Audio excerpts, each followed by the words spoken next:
She came with nothing but a name no one recognized and a ticket to the end of the line, a mail-order bride for a widowed rancher she had never met, in a town that had already decided she wouldn't last. What waited for her in Black Hollow wasn't a fresh start. It was a house held together by grief, two children who didn't want her there, a ranch one bad season away from collapse, and a man who had forgotten how to let anyone in. She had no land, no allies, no guarantee of anything. What she had was the refusal to leave. And in the end, that was enough to change everything. If this story moves you, hit like, drop the name of your city in the comments so I can see how far it travels.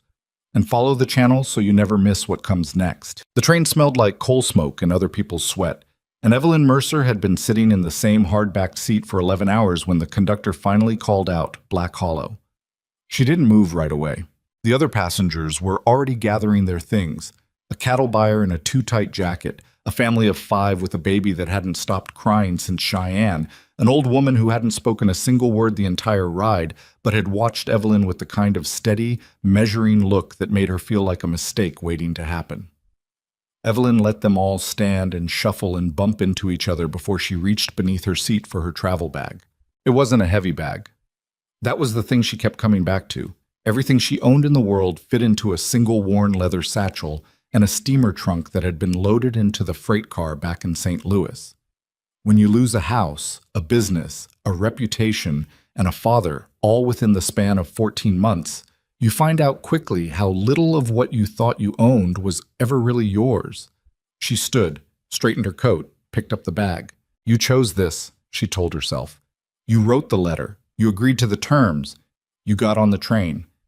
It didn't help much, but it was true. And truth was one of the few things she still trusted. Black Hollow's train platform was 3 weathered planks and a hand-painted sign that someone had nailed to a post at a slight angle, as if they'd driven the nail and then immediately lost interest in the whole project. The town beyond it was maybe 24 buildings strung along a single main road, the kind of place that looked like it had intended to become something, and then just stopped. A general store, a livery, a structure that might have been a saloon or might have been a church. It was hard to tell from a distance, and somehow that felt appropriate. Evelyn stepped off the train and stood on the platform and looked at it all. A cold October wind came down from the hills and pushed straight through her coat like it wasn't there. The sky overhead was the particular shade of gray that meant the weather hadn't decided what it was doing yet, but was thinking seriously about snow. There were 3 other people on the platform. A station master who was already walking toward the freight car, a young boy with a fishing pole who had no apparent reason to be there, and a man standing at the far end of the platform with his hat in his hands, turning it slowly by the brim the way people do when they're not sure what to do with their hands. She knew it was him before he looked up. Colt Brennan was taller than she'd expected, though she wasn't sure why she'd expected anything. His letter had said nothing about his height. He was lean in the way that outdoor work makes men lean, not wiry but stripped down to what's necessary, like everything extra had been used up. His face was the kind that had probably been younger looking before whatever it had been through, with dark circles under his eyes that had the settled quality of months rather than a bad night. He was maybe 35, maybe older. Grief adds years in ways that are hard to account for. He saw her looking and walked over. "Miss Mercer?" Not a question. He'd apparently had the same certainty she did about which person on the platform was which. "Mr. Brennan?" She shifted her bag to her left hand and extended her right. He shook it. His grip was firm but brief, the handshake of a man who'd agreed to something he was still making his peace with. "Train's on time," he said. "Yes." Yeah." He put his hat back on. "Wagon's out front. I'll get your trunk." She almost offered to help, and then didn't. There was something in the way he moved toward the freight car. Purposeful, contained, like a man handling the practical details of a situation so he didn't have to think about the larger shape of it, that told her help wasn't what he wanted right now. She waited on the platform and looked at Black Hollow and thought, well, here you are. The ride to the ranch took 40 minutes on a road that was more suggestion than surface, rutted deep from recent rain, and not entirely recovered. Colt drove and didn't say much. Evelyn sat beside him on the wagon bench and watched the landscape open up around them. Rolling grassland, stands of cottonwood going gold, Hills in the distance that caught the light in a way that was genuinely beautiful, if you weren't also cold and tired and sitting next to a man who clearly didn't know how to begin talking to you. She tried once. How far is the ranch? About 4 miles past the Harker Creek crossing. Is that the creek we just went over? No, that was Dillon's Run. Harker's further on. I see. Silence. She tried again. Your letter mentioned 2 children. Something shifted in his posture, almost imperceptible, a slight tightening across his shoulders. That's right. Thomas is 11. Clara's 6. Do they know I'm coming today? I told them, which wasn't the same thing as saying they knew, and they both understood that, but neither of them said so. After a while, Colt spoke without looking at her. I should tell you, the house isn't in the best shape. I've been focused on the cattle operation, and some things inside have... He paused. I should have had more time to prepare, but Roundup ran long this year. That's all right. It's not really, he said, but I appreciate you saying so. That was more honesty than she'd been expecting, and it caught her off guard enough that she didn't have a response ready. She looked at the side of his face, the jaw set, eyes on the road, and thought that whatever else this man was, he wasn't a liar. That was something. In her experience, that was more than something. Tuck-tuck. The Brennan Ranch came into view around a long bend in the road, and Evelyn's first thought was that it had been a fine operation once. You could see it in the bones. The main house was substantial, 2 stories with a covered porch running the length of the front, and there were 2 large outbuildings and a proper corral with good fencing. But the porch railing had a section missing, one of the outbuilding doors hung at an angle, and the kitchen garden she could see at the side of the house had gone entirely to weeds. There was a girl on the porch.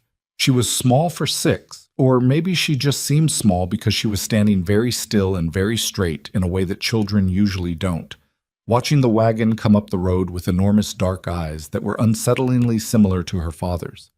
She had dark hair and 2 uneven braids that someone had clearly attempted to make neat and not quite managed. No sign of the boy. Colt pulled the wagon to a stop in front of the house and set the brake. Clara, he said. Come say hello. The girl came down the porch steps carefully, one at a time, and stopped a few feet from the wagon wheel. She looked up at Evelyn with those serious eyes and said nothing. Evelyn climbed down from the wagon before Colt could come around to help her. She didn't want to make him do that, make the whole thing more formal than it needed to be. And she crouched down so she was at eye level with the child. You must be Clara. I'm Evelyn. Papa said you're going to live here now, Clara said. That's right. Do you know how to make biscuits? It was so specific and so earnest that Evelyn almost smiled. I do, yes. Clara seemed to weigh this information seriously. Hattie used to make biscuits, she said. But Hattie left after Mama died. Papa makes them sometimes, but they come out hard. Clara, Colt said from behind Evelyn, a note of tired warning in his voice. It's all right, Evelyn said without turning around. She kept her eyes on the girl. I'll do my best with the biscuits. I can't promise they'll be the same as Hattie's. That's okay, Clara said, with the philosophical acceptance of a child who has learned not to expect things to be the same as they were. You can put butter on them if they're not right. That's a very practical solution. Clara almost smiled. Not quite, but almost. Behind her, Evelyn heard boots on the porch steps and turned. A boy was standing at the top of the stairs, 11 years old, with the same dark coloring as his father and sister, but something harder already settled in his face. He was looking at Evelyn with an expression she recognized from her own mirror at certain low points. The expression of someone deciding in advance that whatever this is, it's going to go badly. Thomas, Colt said. Come down. I can see fine from here, Thomas said. A beat of silence. Colt's jaw tightened slightly. He looked like a man choosing a hill not to die on. All right, he said. Thomas stared at Evelyn from the top of the stairs with his arms crossed, and Evelyn looked back at him and didn't pretend the moment was something other than what it was. Hello, Thomas, she said. He said nothing. She nodded once, acknowledging it, not fighting it, and turned back to help with the trunk. The inside of the house was worse than outside, and outside hadn't been good. It wasn't dirty exactly. The floors had been swept, the dishes stacked, but there was a particular quality to a space where someone has been maintaining the minimum and no more. and it had settled into every corner of the Brennan house like a kind of dust you couldn't sweep out. The curtains were faded, and one had a long tear that had been left unrepaired. The kitchen table had a crack running through one leg that had been propped with a folded piece of leather. On the mantel above the fireplace, there was a framed photograph of a woman, dark-haired, serious, striking in the particular way that photographs from that era captured people, slightly formal, slightly exposed. And around it, the mantel was bare in the way that spoke of other things having been there once and removed or lost. Colt carried her trunk upstairs without comment and showed her to a room at the end of the hall. It had a narrow bed, a washstand, a window that looked out over the side yard. Someone had put a small bunch of dried flowers in a jar on the windowsill, and looking at it, Evelyn realized it had been there long enough to fade and curl at the edges, not put there recently for her, but not thrown away either. "It's not much," Colt said from the doorway. "It's fine," Evelyn said. He nodded. "Supper's at 6. I eat with the children." He paused. "I mean, you'll eat with us. That's—" He stopped. 6 o'clock. "I'll be down at 6, she said. He left. She heard his boots going back down the hall and then the stairs, and then the house was quiet except for the wind outside and the distant sound of one of the cattle somewhere, complaining about something. Evelyn sat down on the edge of the narrow bed and pressed her hands flat on her knees and breathed. She was 31 years old.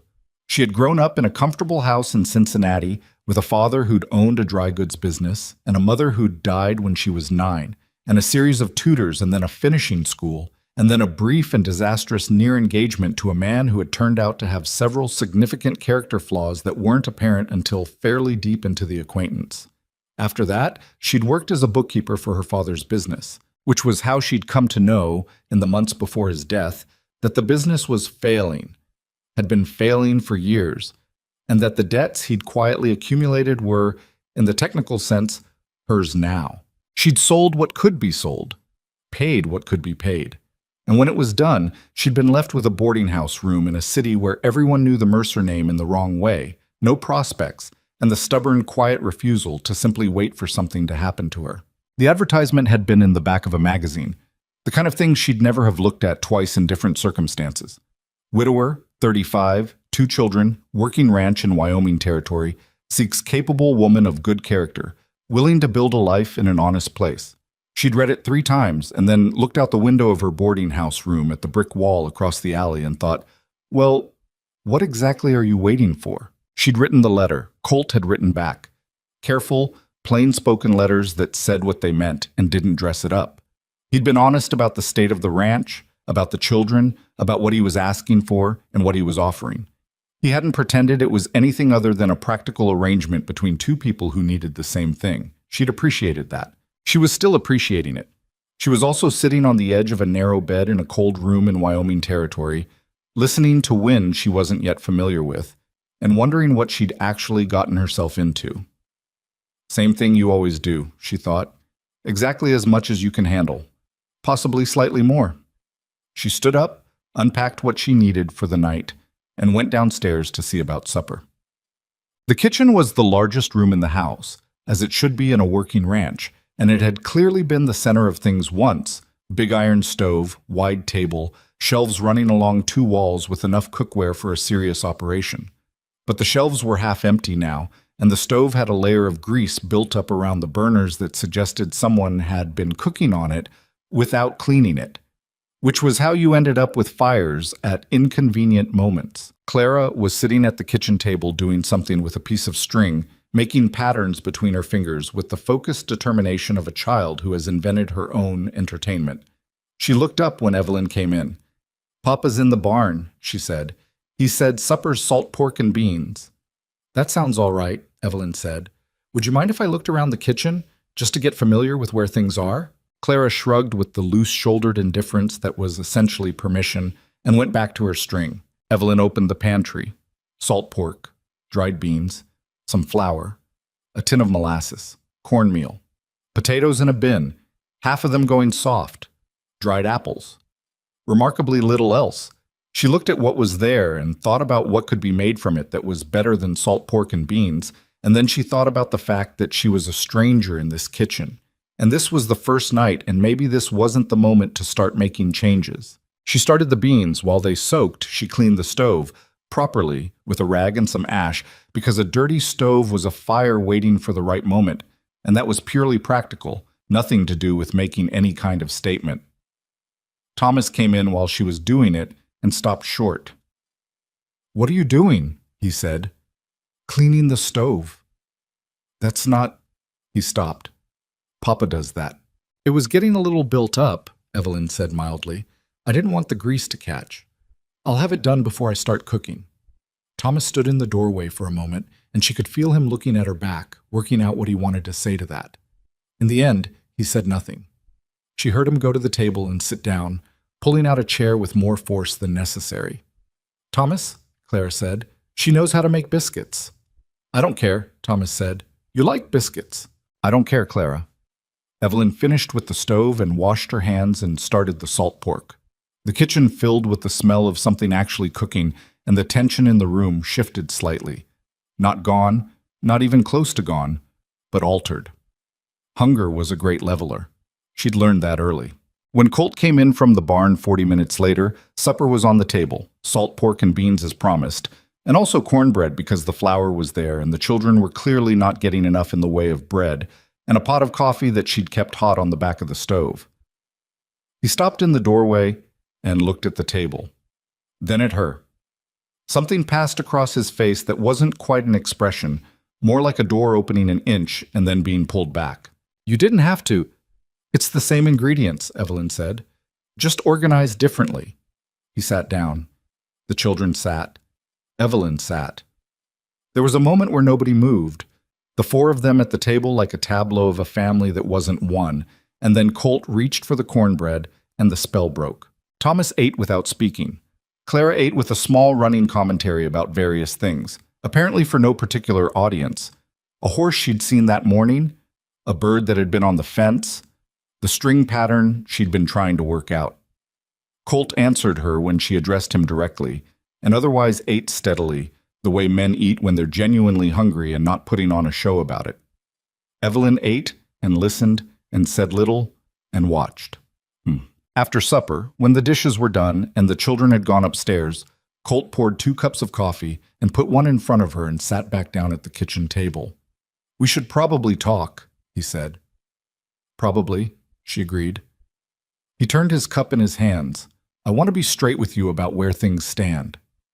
"I'd prefer that." "The ranch is in trouble." He said it plainly, without apology or qualification. "I've got 200 head of cattle, but last spring's calf crop was poor. Sickness went through in March, and I lost 30 calves before I knew what was happening. The note on the property is current, but barely. I've got maybe enough to get through winter if nothing goes wrong." He paused. "Things tend to go wrong." "What do you need from me?" Evelyn asked. "Specifically." "Not in general." "Specifically." He looked at her. The question had surprised him. She could tell. "I need the house managed," he said. "I can't do that. And the cattle both. I need the children, particularly Clara, to have someone consistent. Thomas is—" He stopped.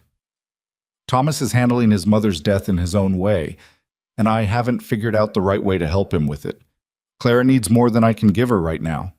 He looked at his coffee. "And I need somebody who won't leave the first time it gets hard." "How long has it been?" Evelyn asked. "Since your wife passed." 14 months. She nodded. That was enough time to stop expecting the worst of every day, and not nearly enough time to stop feeling it. "I won't leave because it's hard," she said. "That's not a guarantee against everything, but it's what I can tell you tonight." He looked at her for a moment, measuring, careful, the look of a man who had been burned on optimism before. "That's fair," he said. They sat with that for a moment. The fire popped.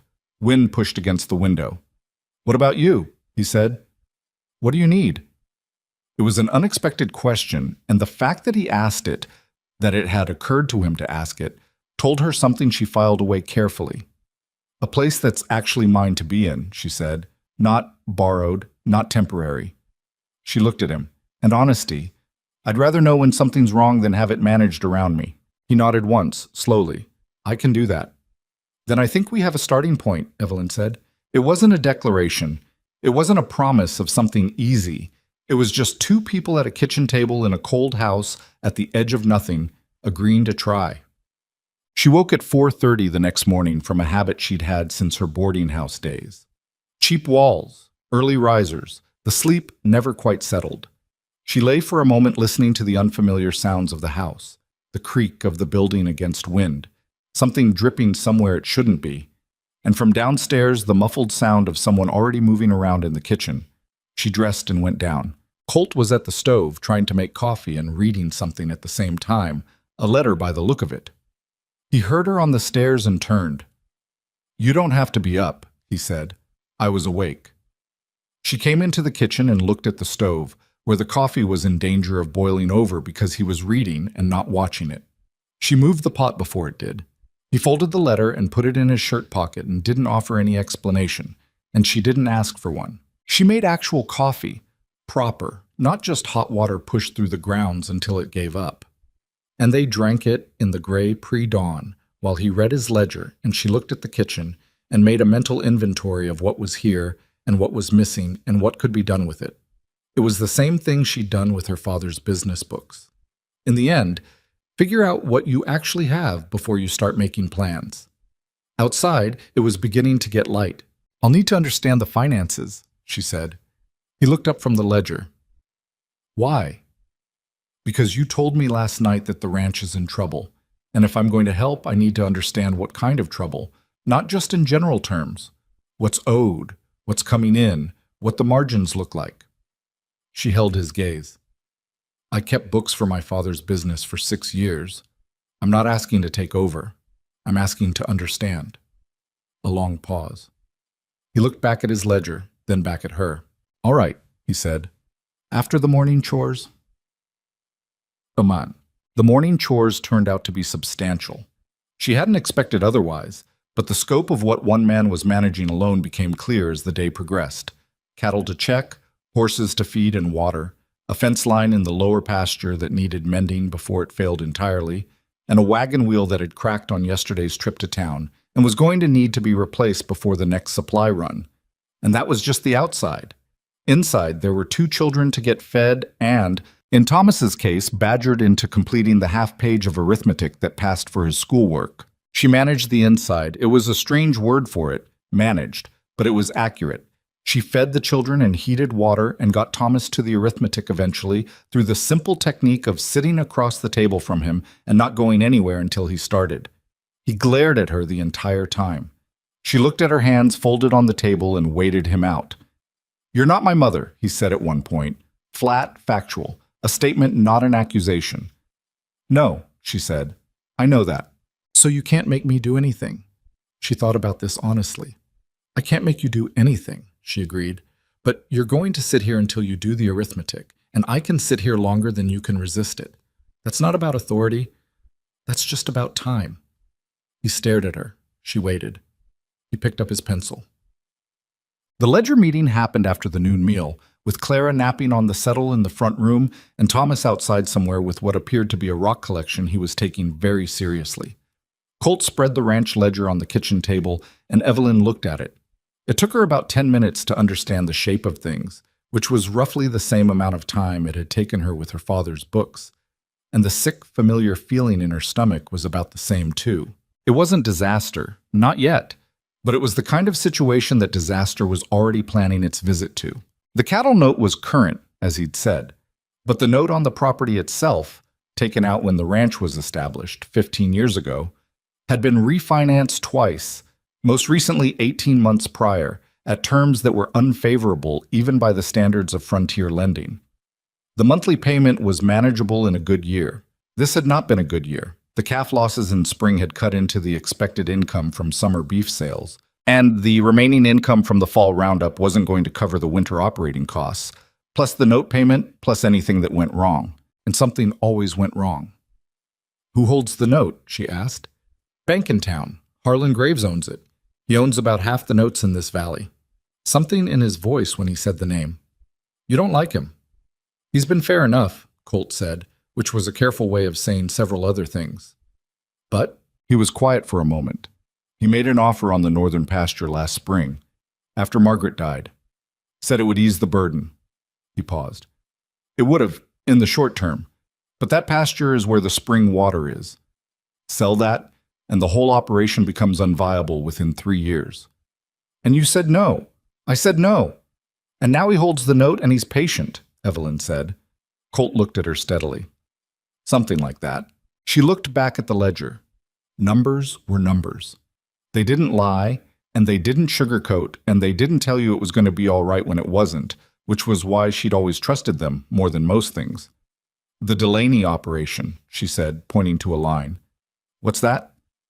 Neighboring ranch. Old Pete Delaney's been running it since before I was born. He's got water rights on the creek that we share. Every year we come to an informal arrangement about usage. There's no formal agreement? That's just how it's done here. She thought about that. It might be worth formalizing, she said. If the arrangement's good for both sides, a written agreement protects you both. He frowned slightly. Pete's not going to think I don't trust him. It's not about trust, she said. It's about what happens if Pete dies and someone else takes over the Delaney operation. An informal arrangement dies with him. A formal one doesn't. A long pause. She could see him working through it, the resistance and then the logic of it, and then something settling. I hadn't thought about it that way, he said. You've been thinking about keeping the cattle alive and the children fed, she said. That's not a criticism. That's just what you've had to think about. He looked at her. That same measuring look, but something different in it now, something not quite wariness. She didn't name it. Too early for naming things. I'll think about the Delaney agreement, he said. That's all I'm asking, she said. Thomas came back in at 3 p.m. with dirt on his boots and his rock collection in a canvas bag and stopped short in the kitchen doorway, apparently having expected to find it empty. Evelyn was mending the curtain with the long tear. She'd found thread and a needle in a box in the second kitchen drawer, and she was doing it at the kitchen table, plain and practical. Thomas stared at her. That's Mama's curtain, he said. I know, she said. She'd found the initials worked into the hem. Small, M.B., Margaret Brennan, done in the same thread but brighter once before the fabric faded around it. I didn't want to throw it out when it could still be mended. A long, complicated silence. She sewed those herself, Thomas said, when they first moved here. Then it's worth keeping, Evelyn said. She kept her eyes on the work. I'm not removing things. I'm not changing things that don't need changing. I'm just mending what's torn. She heard him breathe. In, out. The unsteady breathing of an 11-year-old trying to hold something together. You're going to change everything anyway, he said. That's what you're here for. I'm here to help, she said. Not replace. Same thing, he said, and left. And she heard his boots on the stairs and the sound of his door, and then nothing. She looked at the needle in her hand, the curtain in her lap. It's not the same thing, she thought. But you won't know that until you know it, and nothing I say will get us there faster. She went back to the mending. By the end of the first week, the shape of things had become clearer, and the shape of things was this. The house was in need of significant work. The ranch finances were precarious in the specific way that required both immediate management and longer-term planning. The younger child was cautiously warming to her, and the older child had decided that hostility was an appropriate response to grief and was pursuing it consistently. And Colt Brennan was, she didn't have a clean word for it. He wasn't warm, he wasn't cold.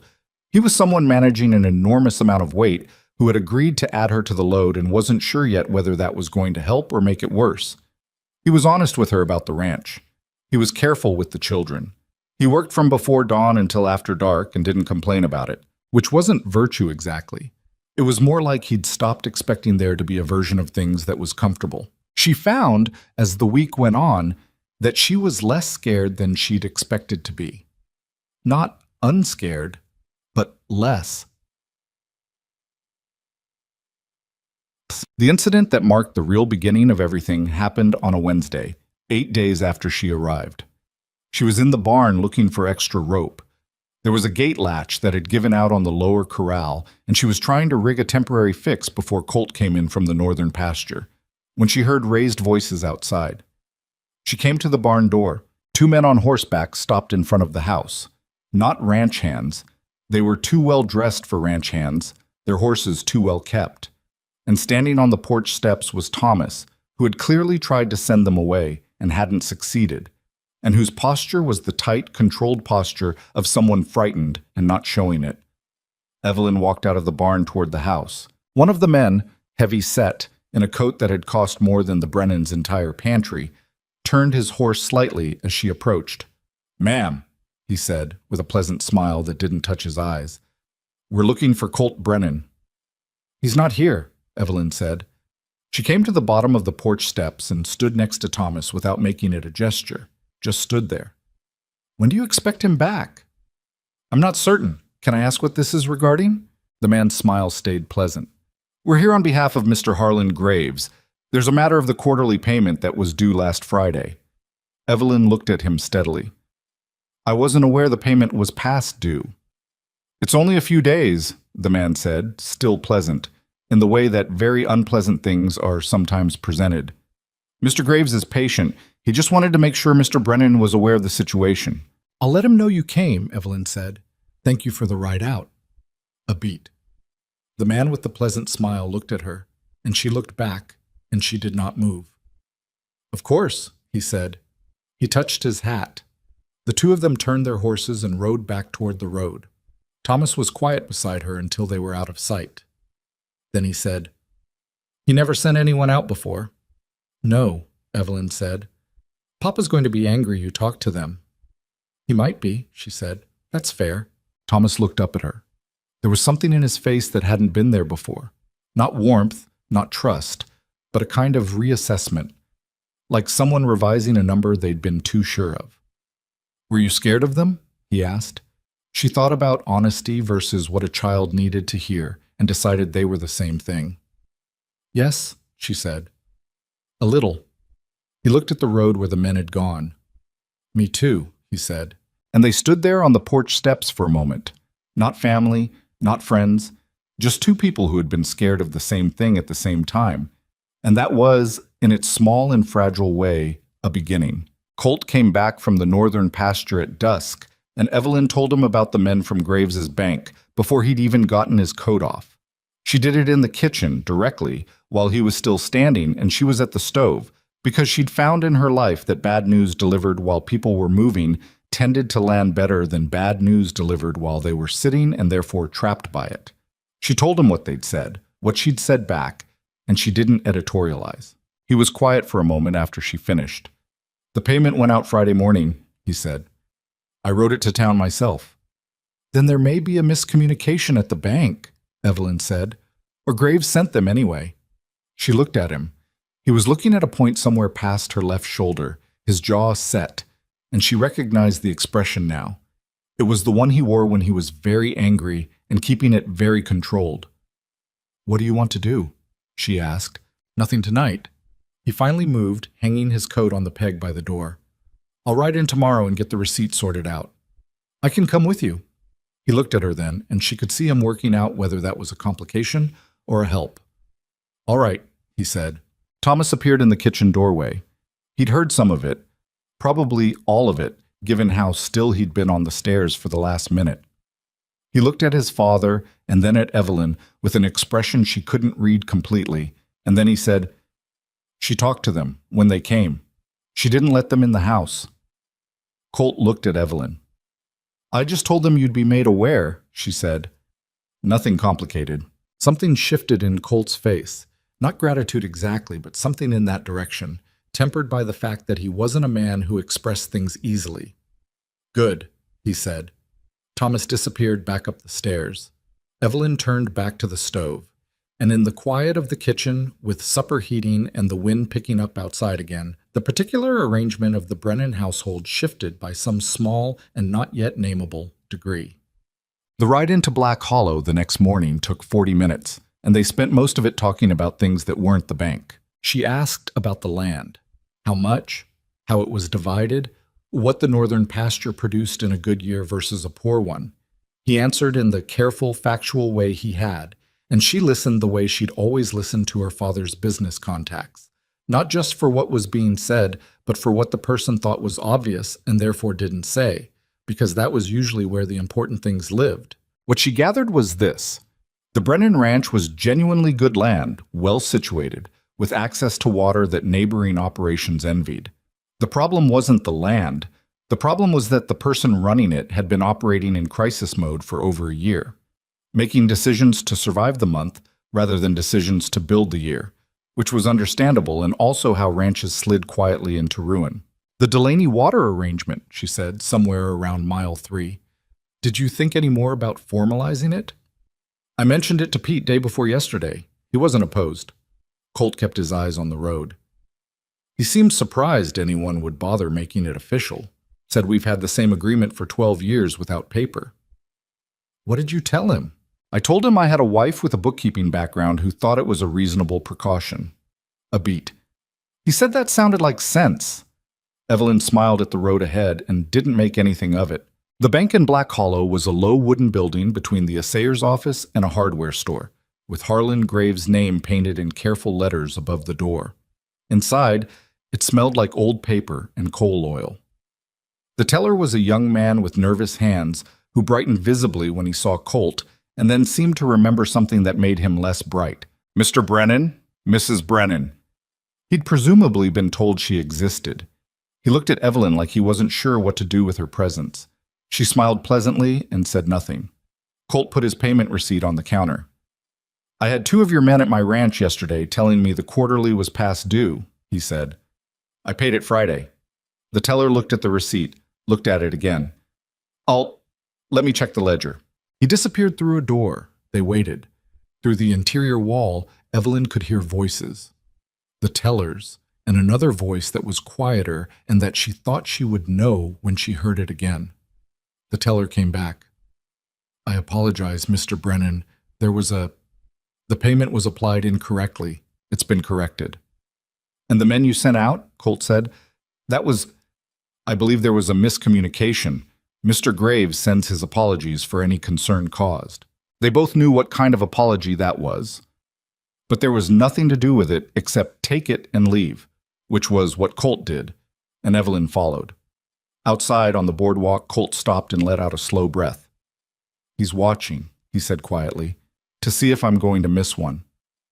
"I know," Evelyn said. He looked at her. "I don't want you to think this is manageable. It's not something you need to—" "Colt," she said, and he stopped.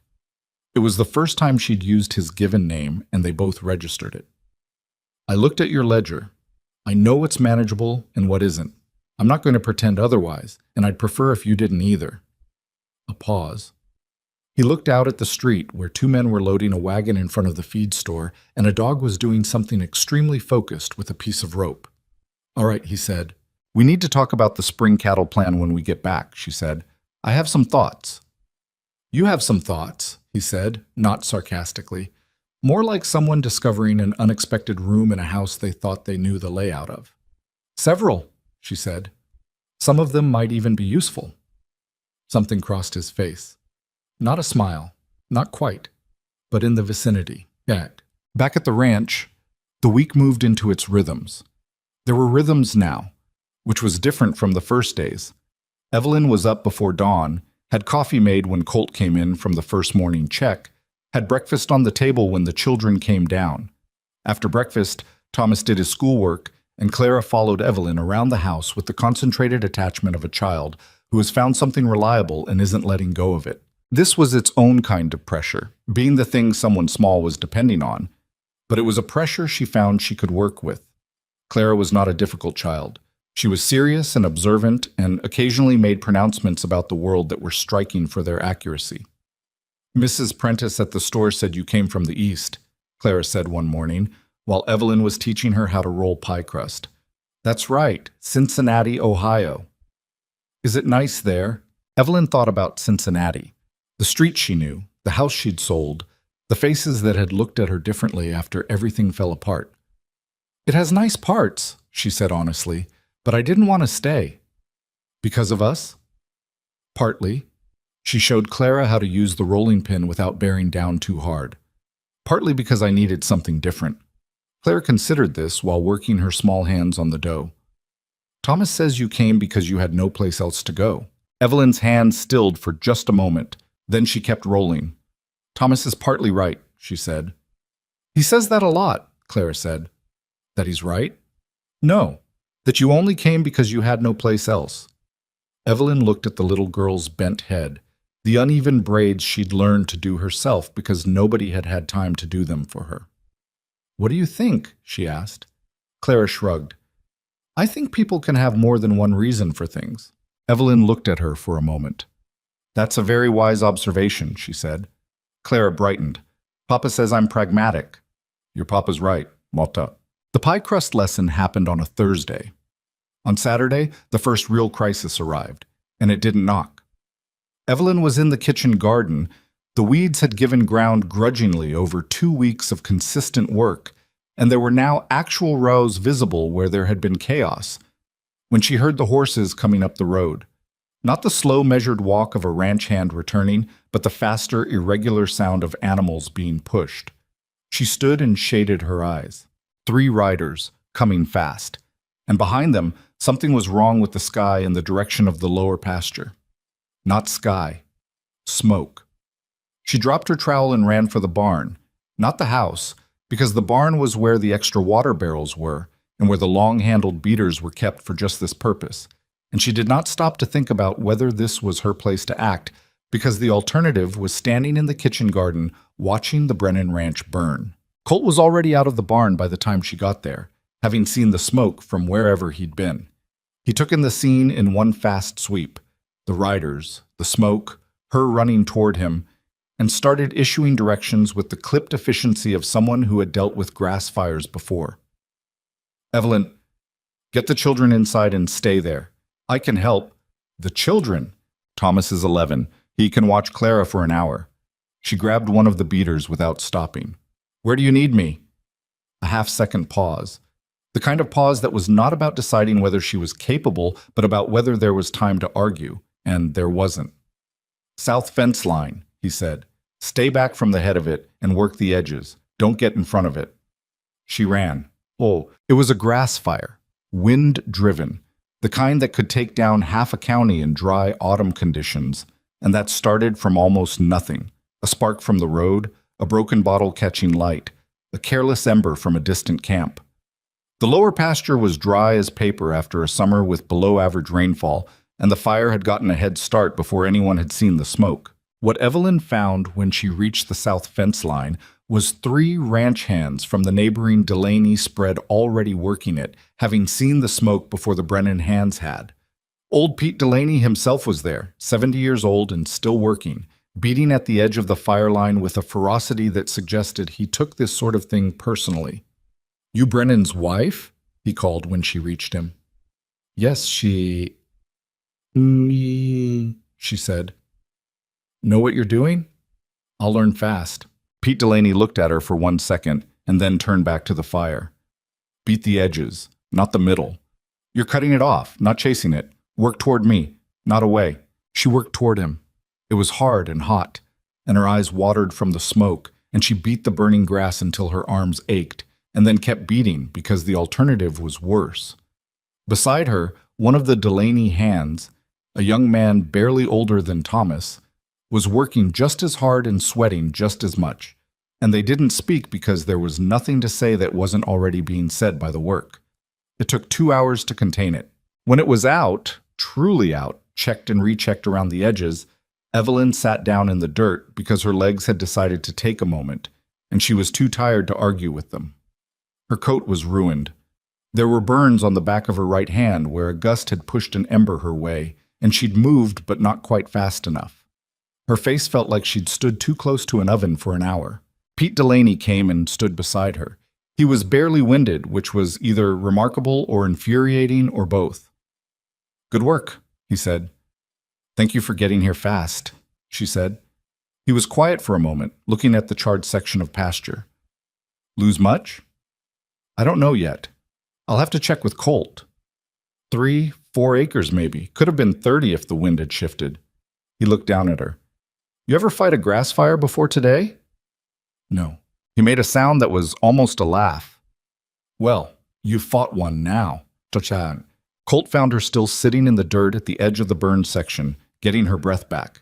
He came across the pasture at a walk, having come from the northern edge of the fire where he'd been working the other side. And he looked at her and then at her hand, and then he crouched down in front of her. "Let me see," he said. She held out her hand. He took it, both of his hands, careful, and looked at the burn. It wasn't bad. She'd moved fast enough. But it was real. And it had the particular rawness of new burns that made looking at it unpleasant even when the injury was minor. "You should have stayed with the children," he said. Not angrily, more like a man pointing out a fact he knows he's already lost the argument about. "Thomas had Clara," she said. "Pete Delaney needed a fourth person on the south line." He was quiet. His hands were still holding hers, which she didn't think he'd noticed. "You knew what to do," he said. It wasn't a question. "Pete Delaney told me what to do. I just did what he said." "You knew enough to go to the south fence line." She thought about explaining and then decided not to. "Is the herd all right?" Spooked. Had to push them to the north pasture, but they're fine.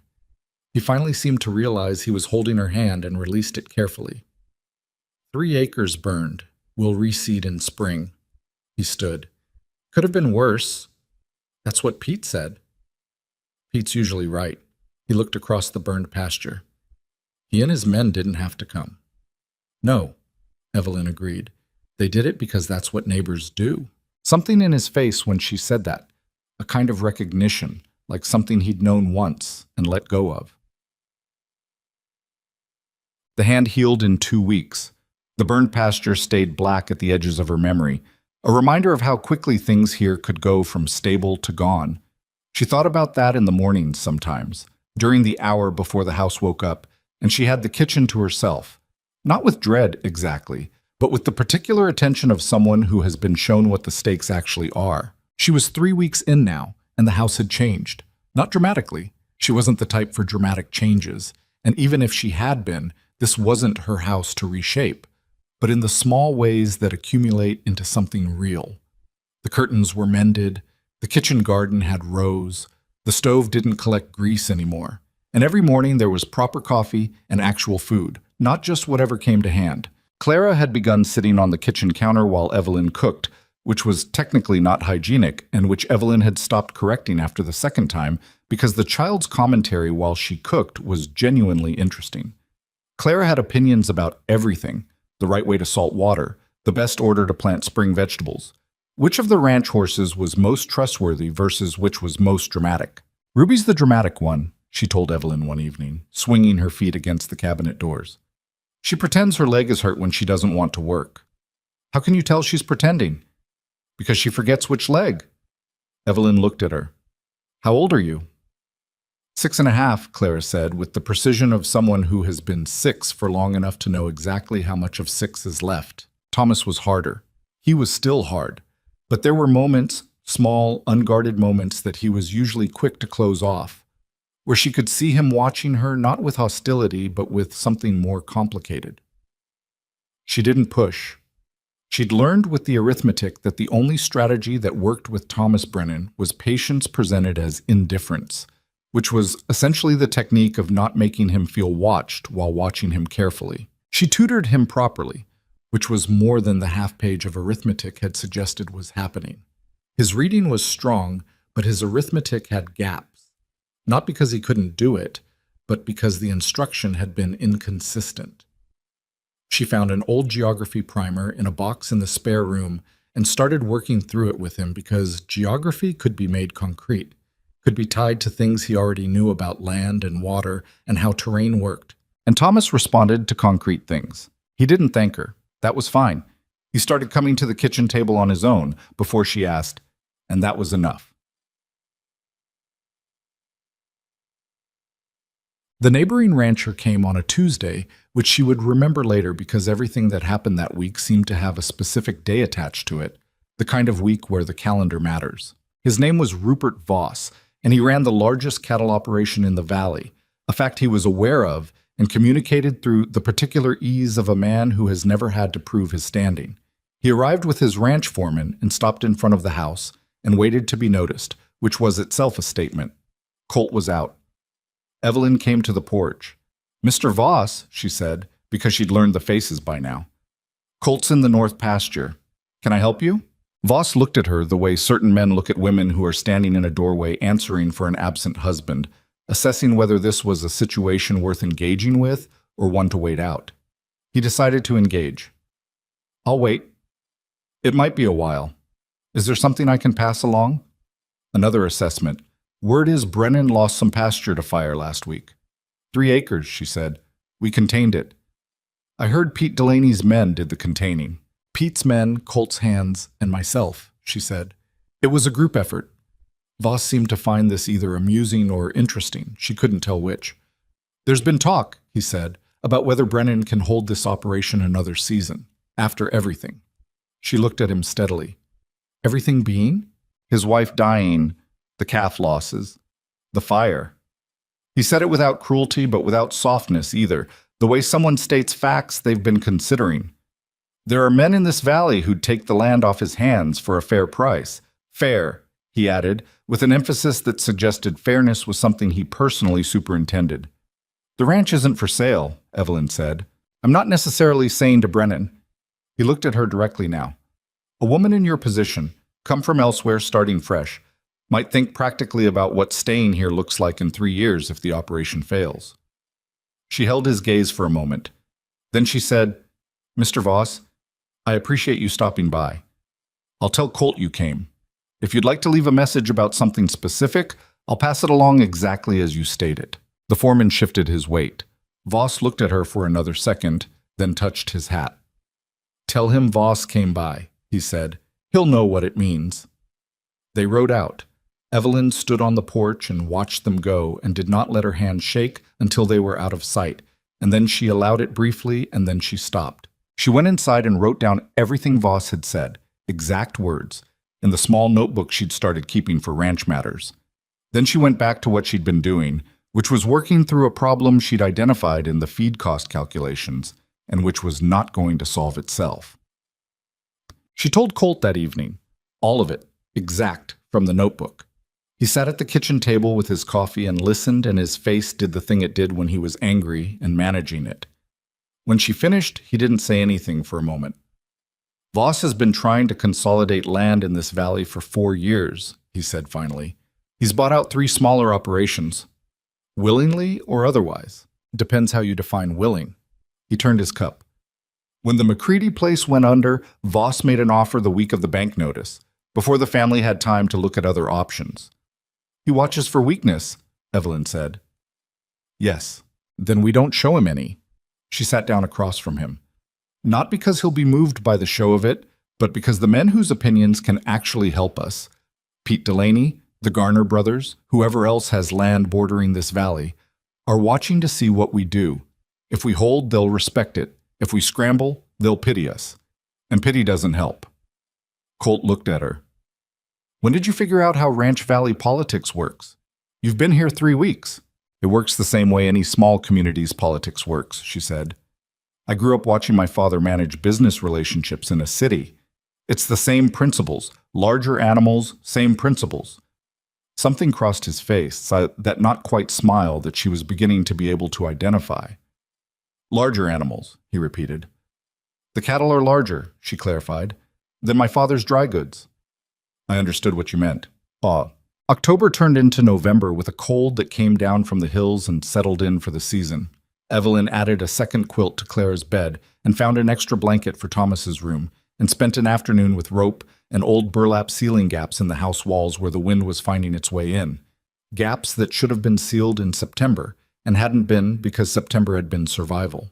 Clara developed a cold that turned into a chest cough that turned into 2 nights of feverish misery that Evelyn sat through in the rocking chair by the little girl's bed.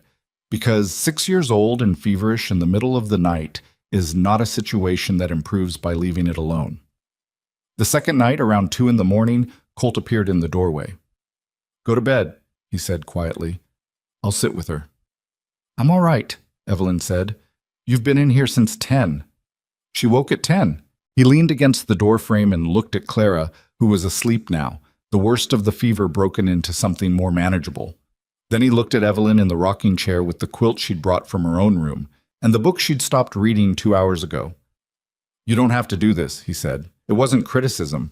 It sounded almost like he was figuring something out, I know I don't have to, Evelyn said.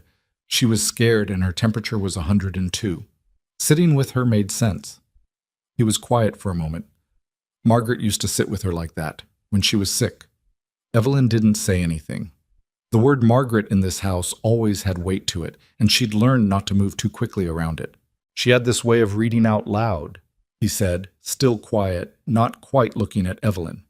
Even when Clara was asleep, just kept reading, said it didn't matter if she heard it or not, the sound was what helped. Evelyn looked at the closed book in her lap. She hadn't done that, hadn't known to. I'll try that, she said. He was quiet for a long moment, then, I appreciate it. I'm not good at saying this kind of thing. You don't have to say it. I know I don't have to, he said, using her words back at her, and it wasn't quite a joke, but it was the closest thing to one he'd managed since she arrived. She almost smiled. He almost did too. Clara made a small sound in her sleep, some dream conversation that meant nothing but was clearly very important to the dreamer. And they both looked at her, and that was that. Just two people in a doorway at 2 a.m. on the same side of something without quite having gotten there on purpose. He said goodnight and went back to bed. Evelyn picked up her book and started reading out loud, quietly, to a sleeping 6-year-old, because it was the right thing to do even if she was the only one awake to know she was doing it. The financial picture sharpened through November the way trouble tends to, slowly and then all at once. Evelyn had been working through the ranch accounts with the same methodology she'd applied to her father's books. Lay everything out, don't assign cause yet, just see the shape. The shape was this. The fall beef sale had come in lower than expected because beef prices had dropped across the territory due to an oversupply from several large operations expanding simultaneously. This was not something the Brennan Ranch could control and not something that had been predictable, but it meant the winter operating margin was thinner than Colt had estimated, and thinner margins meant less room for anything unexpected.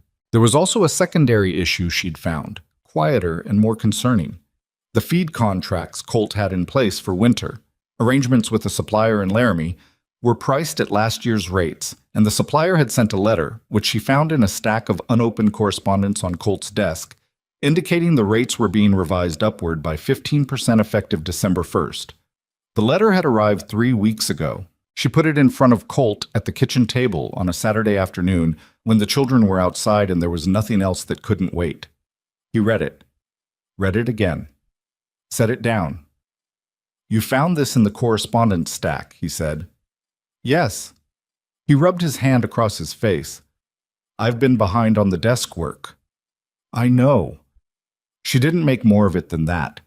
The question is whether we can negotiate the rate or find an alternative supplier before December 1st. There's one other supplier in range, Hartwell, out of Casper. What are their rates? I don't know, I haven't dealt with them. Would a letter do it, or would you need to go in person? He thought about it. Letter first. If they're in the range we need, they can hold product for us. I can draft the letter tonight, she said, if you want to look at it before it goes out. He looked at her, that measuring look, but different now.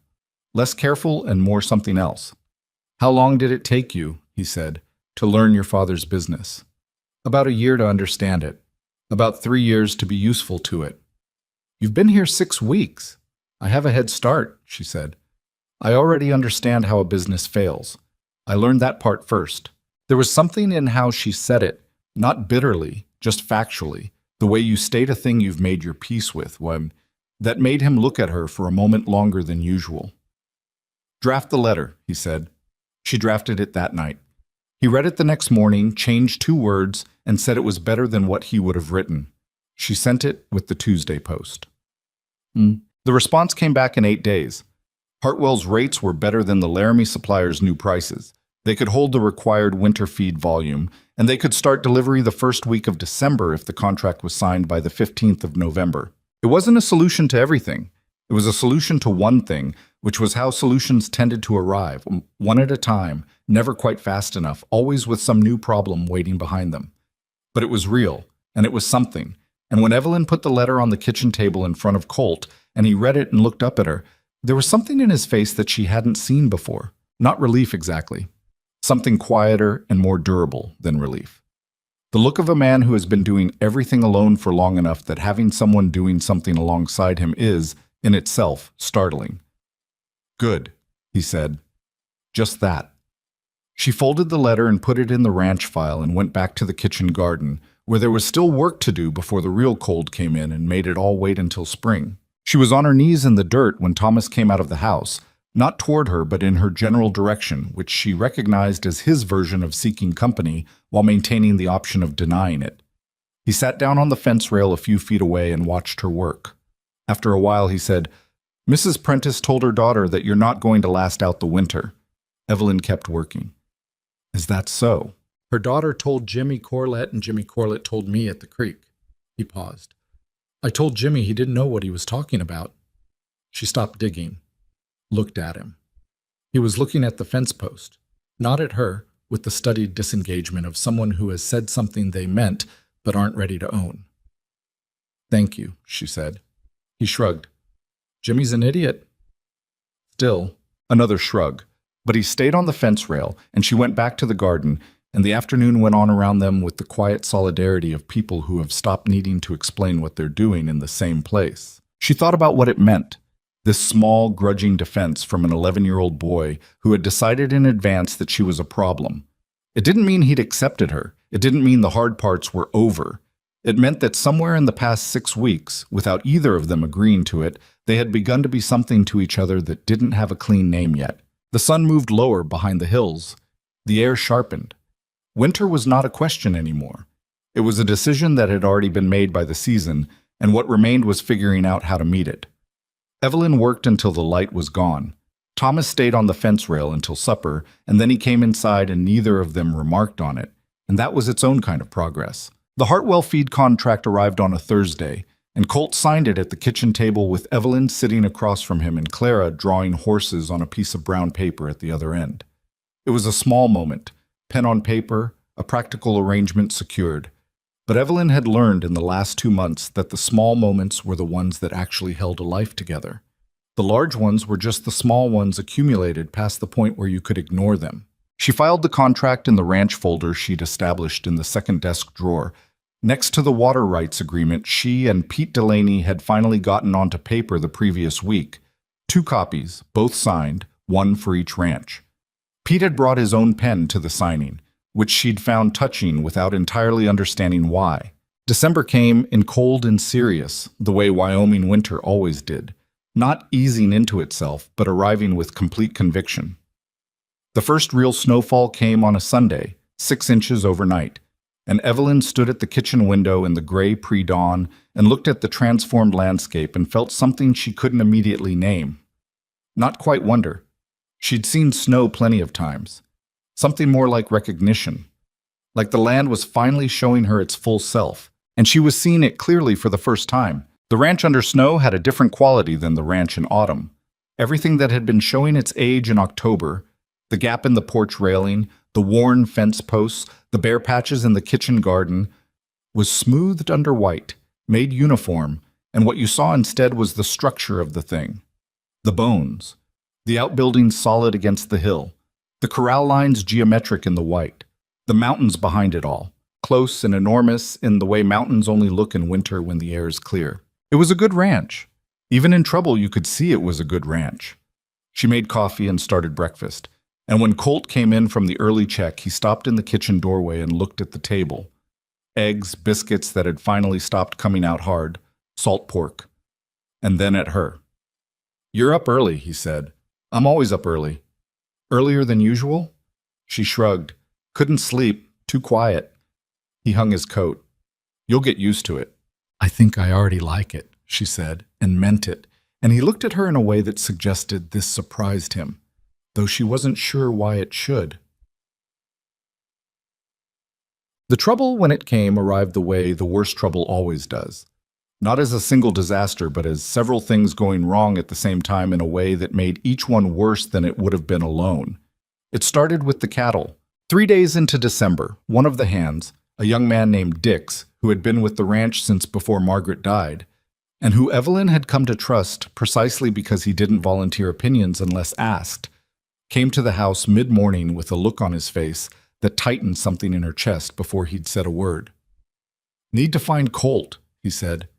"He's at the north fence. What is it?" Dix hesitated, not because he didn't want to tell her she'd learned to read the difference, but because he was still working out what he'd seen. "Found two head down in the east pasture," he said. "Could be the cold, but they don't look right." She sent him for Colt and went to find the veterinary handbook she'd located in the same box as the geography primer, which had told her something about whoever had originally stocked this house. The Brennans had believed in having the information available. She flipped through it while she waited, not because she knew what to look for, but because having looked was better than not having looked. When Colt came in an hour later, his face told her it was worse than two head. "7," he said. He sat down heavily in the kitchen chair. "7 down and another 4 looking sick, and I don't know what it is." She put the handbook on the table open to the section on winter cattle illness. "What are the signs?" He described them. She read and cross-referenced, and he looked at her doing it with an expression that was past pride and past irritation and into something more raw, the expression of a man who is out of options and knows it and is watching someone try to find one. "It could be this," she said, pointing to a passage. "Respiratory illness complicated by the cold. The handbook says you need to separate the sick animals, keep them in the barn if you can, and the treatment is," she read it, "turpentine oil and lard applied to the chest and keep them warm. It won't cure it, but it'll help them fight it." "I know the treatment," he said. "I just can't do it alone and keep the rest of the herd managed." She looked at him. "Then we do it together." "Evelyn." "Where's Dick, Sides?" "Outside." "And Harlan?" "Their other full-time hand." "South pasture?" "So that's 4 of us." "That's enough to split it. You and Dix on the sick animals, Harlan and I manage the herd rotation." She was already reaching for her coat. He caught her arm, not to stop her, more like the gesture of someone who needs a second before the motion forward. "You don't have to keep doing this," he said, taking on. "I know I don't have to," she said. For the 3rd time since she'd arrived, she said it, and this time something in his face shifted at it, something that had been held back for weeks or longer. "That's not why I'm doing it." He let go of her arm. "All right," he said. "What's?" They lost 4 animals before the illness ran its course. 4 out of a herd of 200 was not catastrophic. It was not even, by the cold mathematics of ranching, a significant loss.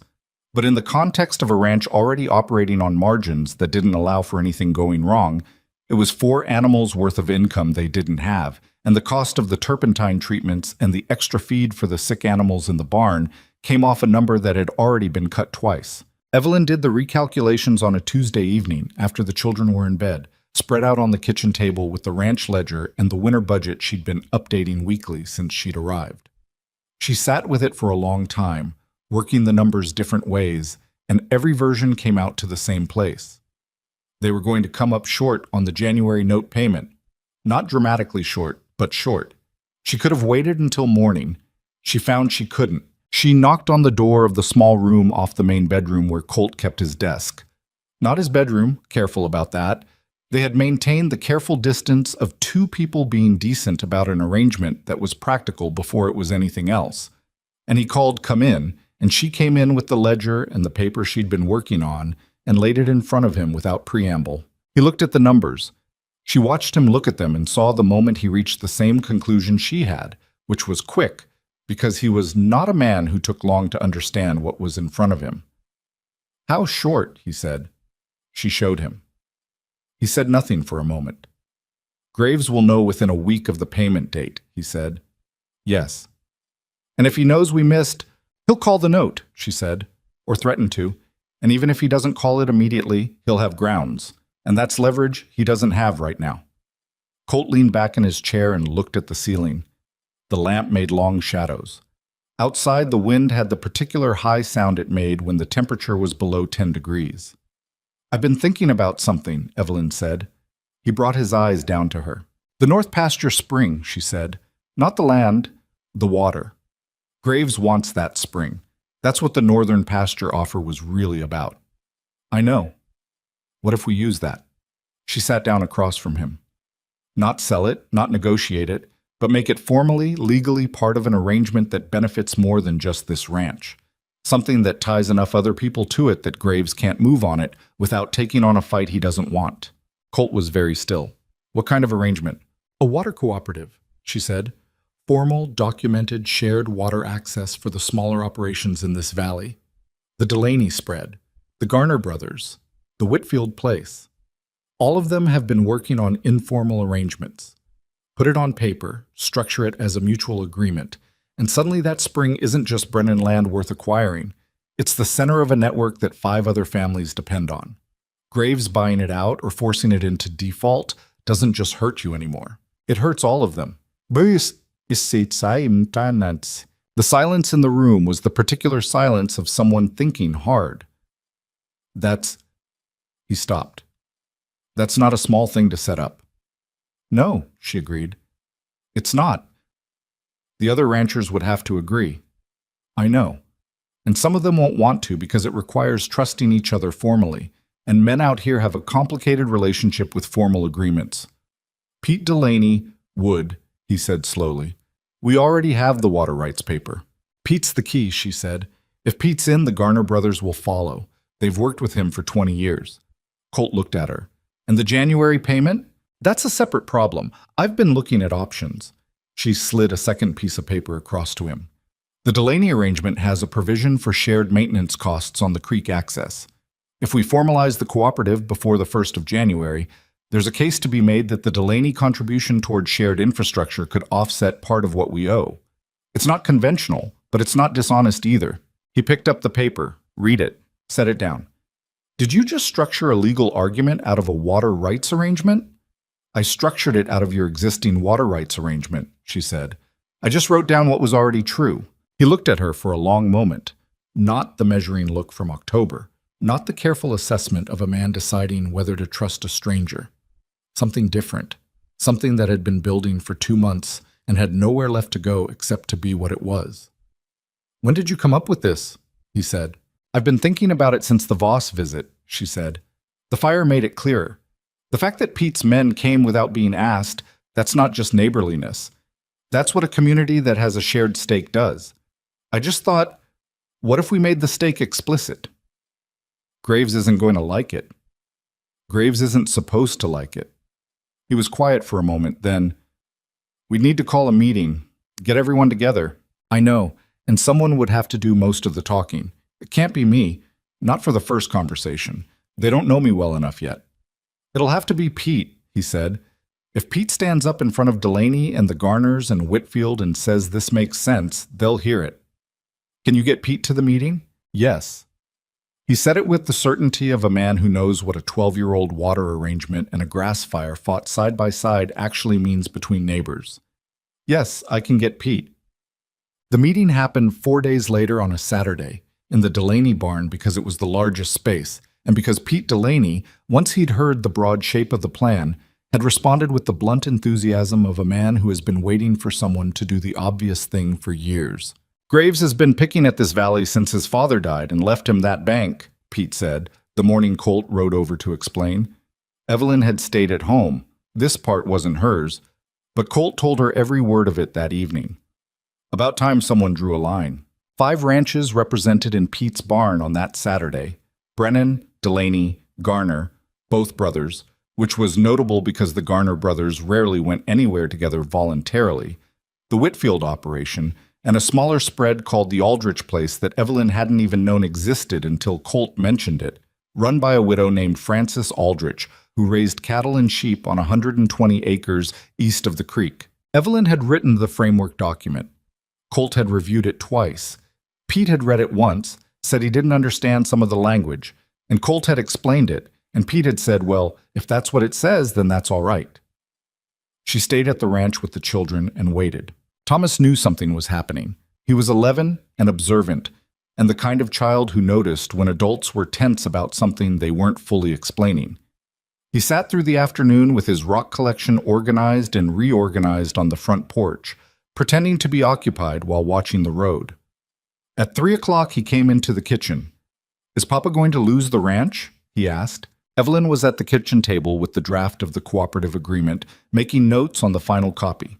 She looked up at him. She thought about what to say, about the various ways you could soften something without lying, about what children needed to be protected from, versus what they needed to know. Then she thought about Thomas specifically, about the boy who had been carrying his grief like a private burden for over a year, who had learned not to ask for things because things had been so uncertain for so long. "Not if we can help it," she said, "and we're trying very hard to help it." He sat down across from her, looked at the paper. "Is that what the meeting's about?" he said. "Yes." "What does it do?" She looked at him, really looked at him, the serious 11-year-old face, the dark eyes that were his father's.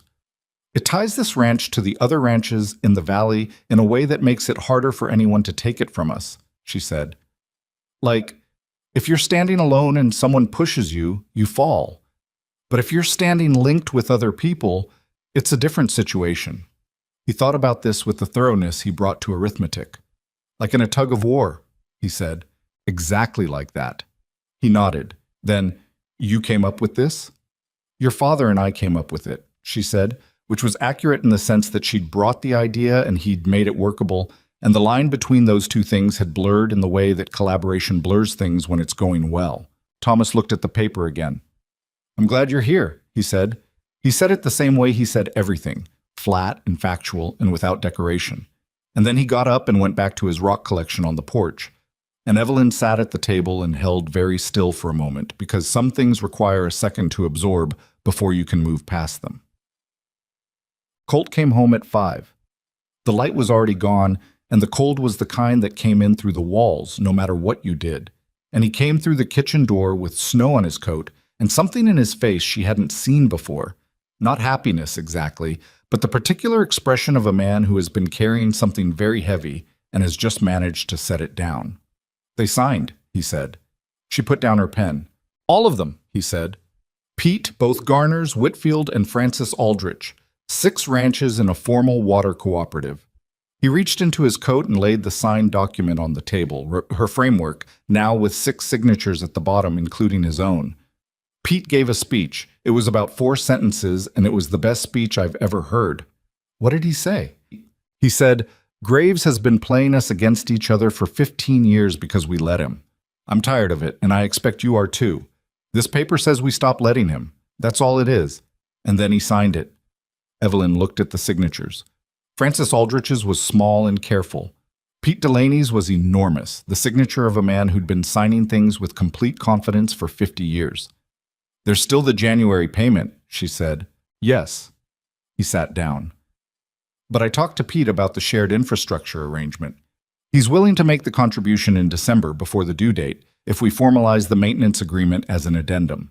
She'd drafted that addendum 2 days ago. She pulled it from the folder and put it on top of the cooperative document without saying so. He looked at it, then at her.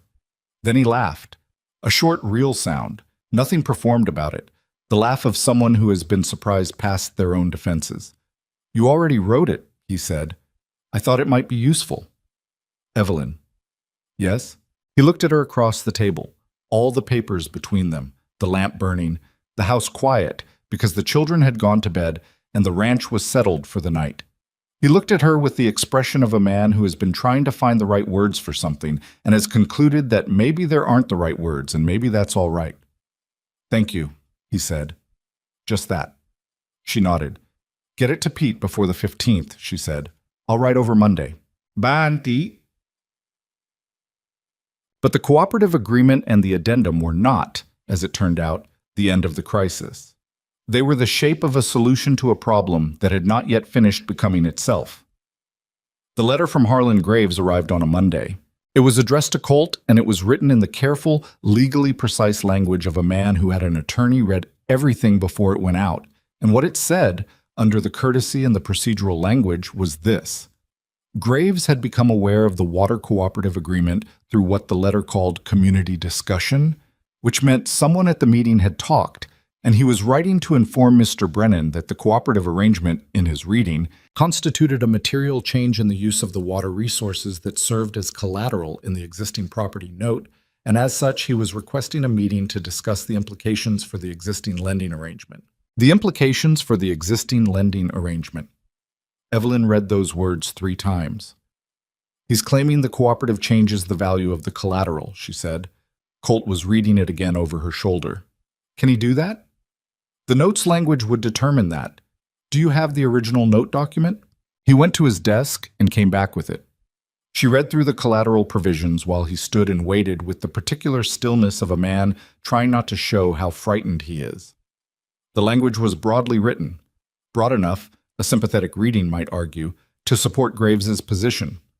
Broad enough, an unsympathetic reading would argue the same way.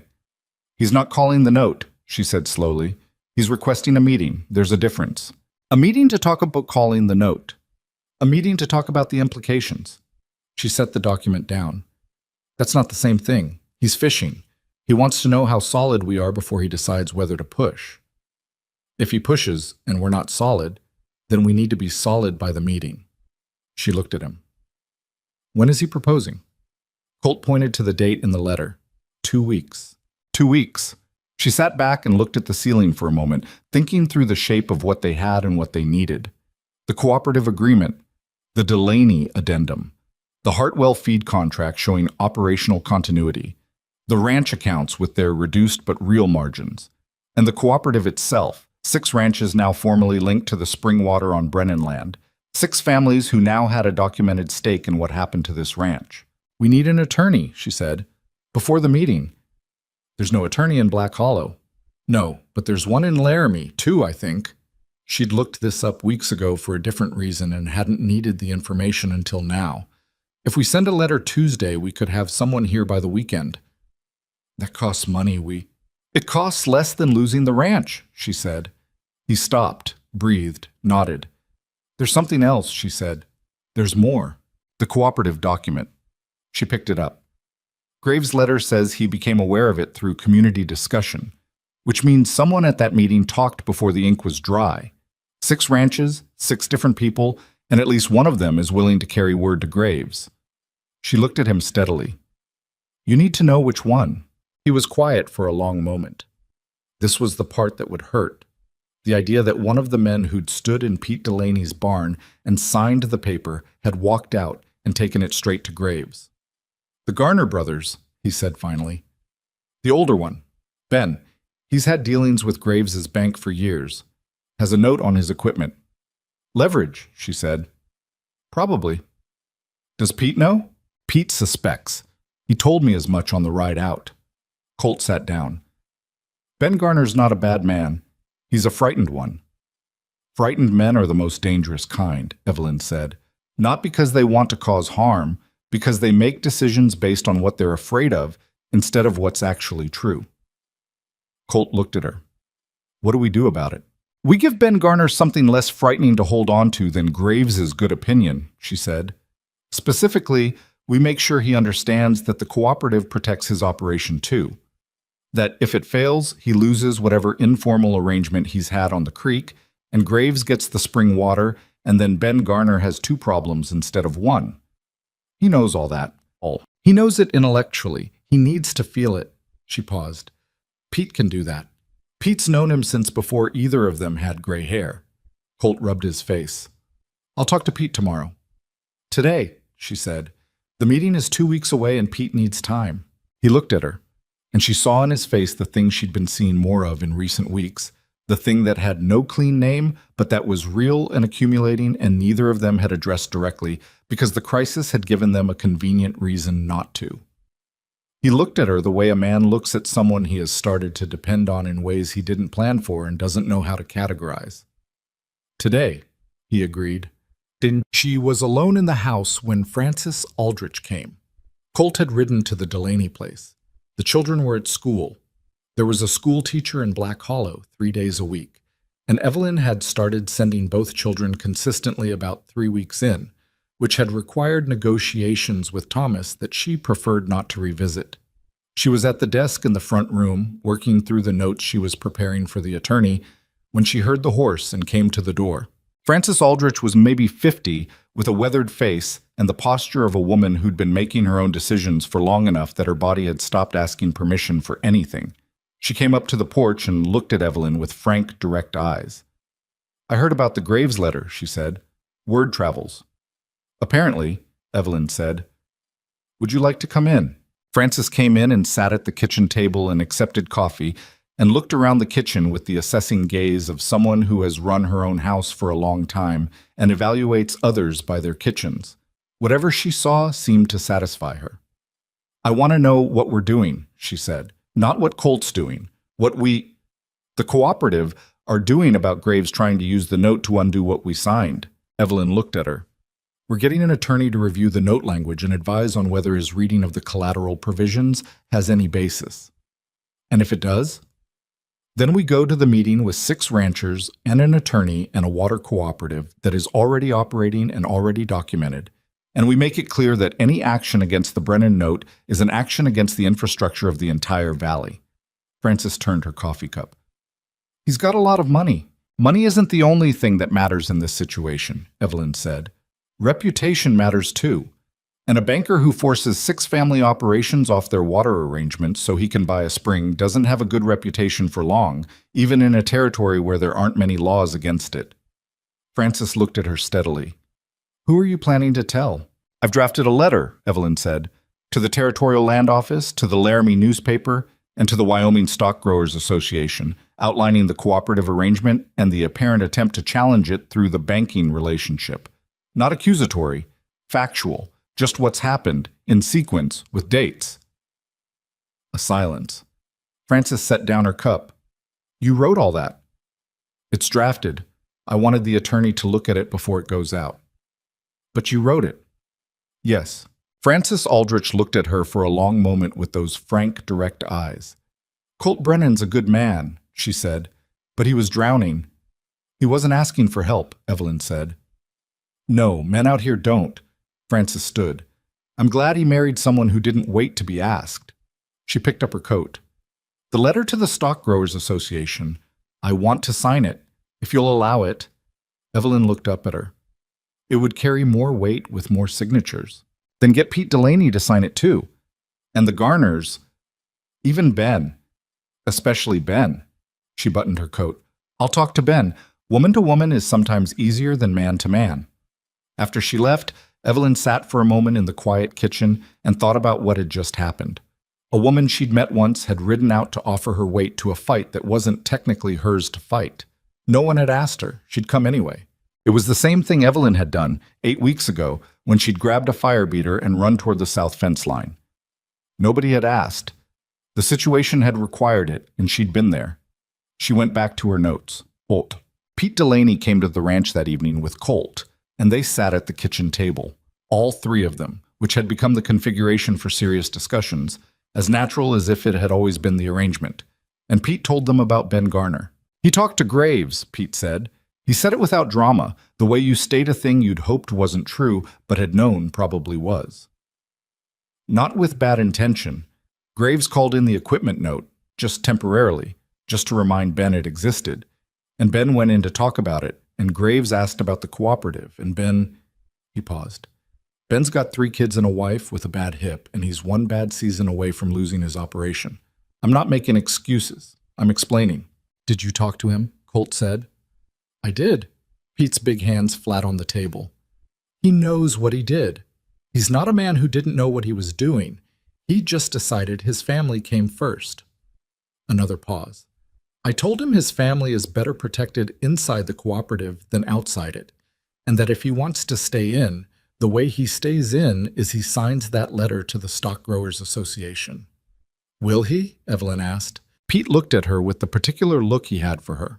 Not the way he looked at Colt, not the way he looked at his own ranch hands, but the look of an old man who has seen enough of the world to know when something is a better kind of thing than he'd expected. Frances Aldrich is talking to his wife tonight, he said. So yes, he'll sign. Colt looked at Evelyn. She looked back at him. The attorney arrives Friday, she said. The meeting with Graves is the following Thursday. We have time to get this right. Graves is going to walk into that meeting expecting one man with a problem, Pete said. He's going to find something considerably different. Yes, Evelyn said. He is. Outside, the wind was up again, working at the windows with the dedication it had been applying since November, and the fire in the stove was doing its best and more or less winning, and in the front room Clara was teaching Thomas a card game she had apparently invented herself, and whose rules seemed to change based on who was winning. Their voices carried through the wall, Thomas's skeptical, Clara's cheerfully authoritative, and Evelyn listened to them, and Pete Delaney drank his coffee, and Colt looked at the table with the expression of a man who is sitting in the middle of something he built but didn't entirely plan, and finding that he doesn't entirely mind it. "Thursday," Colt said finally. "Thursday," Evelyn agreed. "I'm going to want you in that room," he said. It wasn't a question. "When we meet with Graves." She'd expected to have to argue for that. She looked at him for a moment, then looked at Pete, who was looking at his coffee with the expression of a man who has decided something is not his business but is pleased about it anyway. "All right," she said. "You know what you're doing," Colt said. "I'm not going in there without someone who knows what they're doing." "You know what you're doing," she said. "I know what I'm doing with cattle," he said. "That meeting isn't about cattle." He wasn't wrong about that. The meeting on Thursday wasn't going to be about cattle or land or water rights, not really. It was going to be about whether Harlan Graves could make one frightened family stand alone, and the answer to that question had been changing, quietly and steadily, for 8 weeks, one small decision at a time. The attorney arrived Friday as expected, a compact, serious man from Laramie named Aldous Merritt, who read the note language 4 times, reviewed the cooperative documents, read Evelyn's draft letters, and then looked up over his spectacles and said, "Graves's reading of the collateral provision is aggressive and not well supported. In my judgment, it would not survive a legal challenge." "In your judgment," Colt said. "In the judgment I'd be willing to put in writing and carry into a meeting," Merritt said, which was stronger than it sounded. That evening, after Merritt had gone to the room at the Black Hollow boarding house, Colt came and found Evelyn at her desk and stood in the doorway for a moment. "I want to ask you something," he said. She put down her pen. "How are you?" he said. "Not the ranch, not the meeting. You." She looked at him. It was the first time since she'd arrived that he'd asked that specific question in that specific way, separated out from everything practical, just aimed at her. She thought about it honestly. She was tired. She was more invested in this outcome than she'd known how to predict when she'd arrived in October. Her burned hand had healed, but the knuckles still caught sometimes in the cold. She had not written a single letter to anyone in Cincinnati because there was no one there she wanted to write to, and that was its own quiet kind of freedom. "I'm all right," she said. And then because he'd asked honestly and deserved an honest answer, "I think I'm where I'm supposed to be." He stood in the doorway for a moment longer. Then he said, "Get some sleep. Thursday's going to be a long day." "I know," she said. He went to bed. She sat at the desk for another hour, going over the documents one more time, because that was who she was. Someone who checked things twice, who didn't trust the first version of anything, who had learned a long time ago that the difference between prepared and unprepared was usually just the extra hour you put in when you were already tired. Thursday was 6 days away. The cooperative held 6 signatures. The attorney was on their side. Pete Delaney was on their side. Francis Aldrich was on their side. Ben Garner, frightened and guilty, and ultimately not a bad man, was on their side.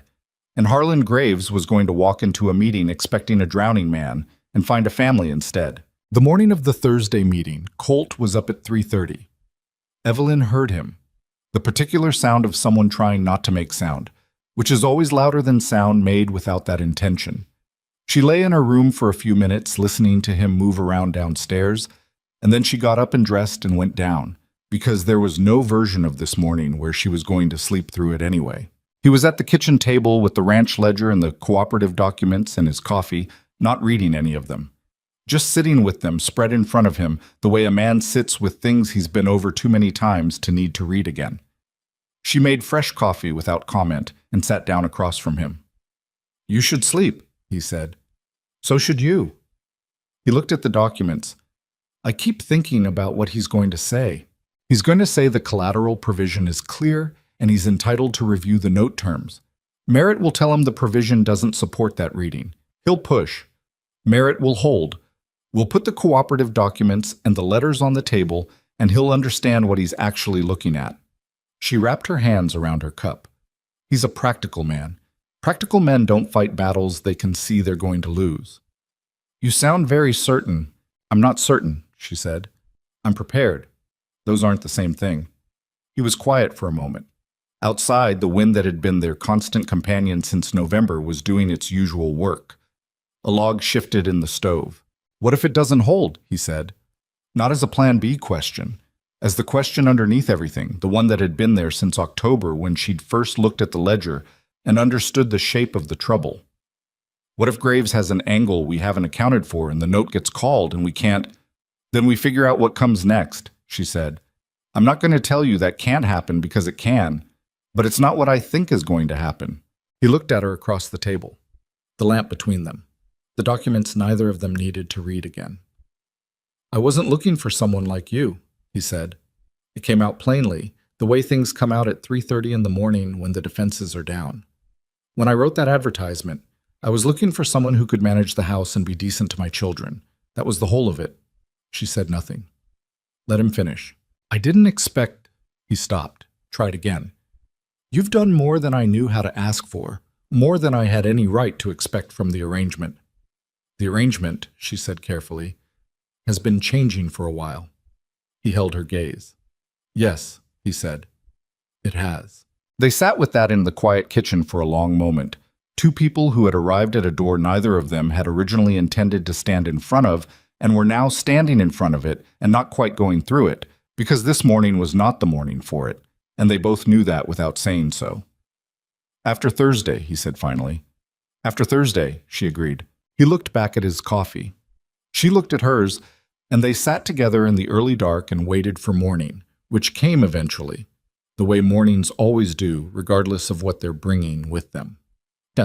Harlan Graves's bank looked different on a Thursday with purpose behind you. Evelyn had been inside it once before, in October, the morning after the men had come to the ranch. That time she'd been a week in the territory and still finding her footing in a place that hadn't asked her here. This time she walked in beside Colt with Aldous Merritt on Colt's other side, and the full cooperative document set in the satchel she was carrying, and the building was the same building, but she was not the same person standing in it. Graves was waiting in his private office at the back.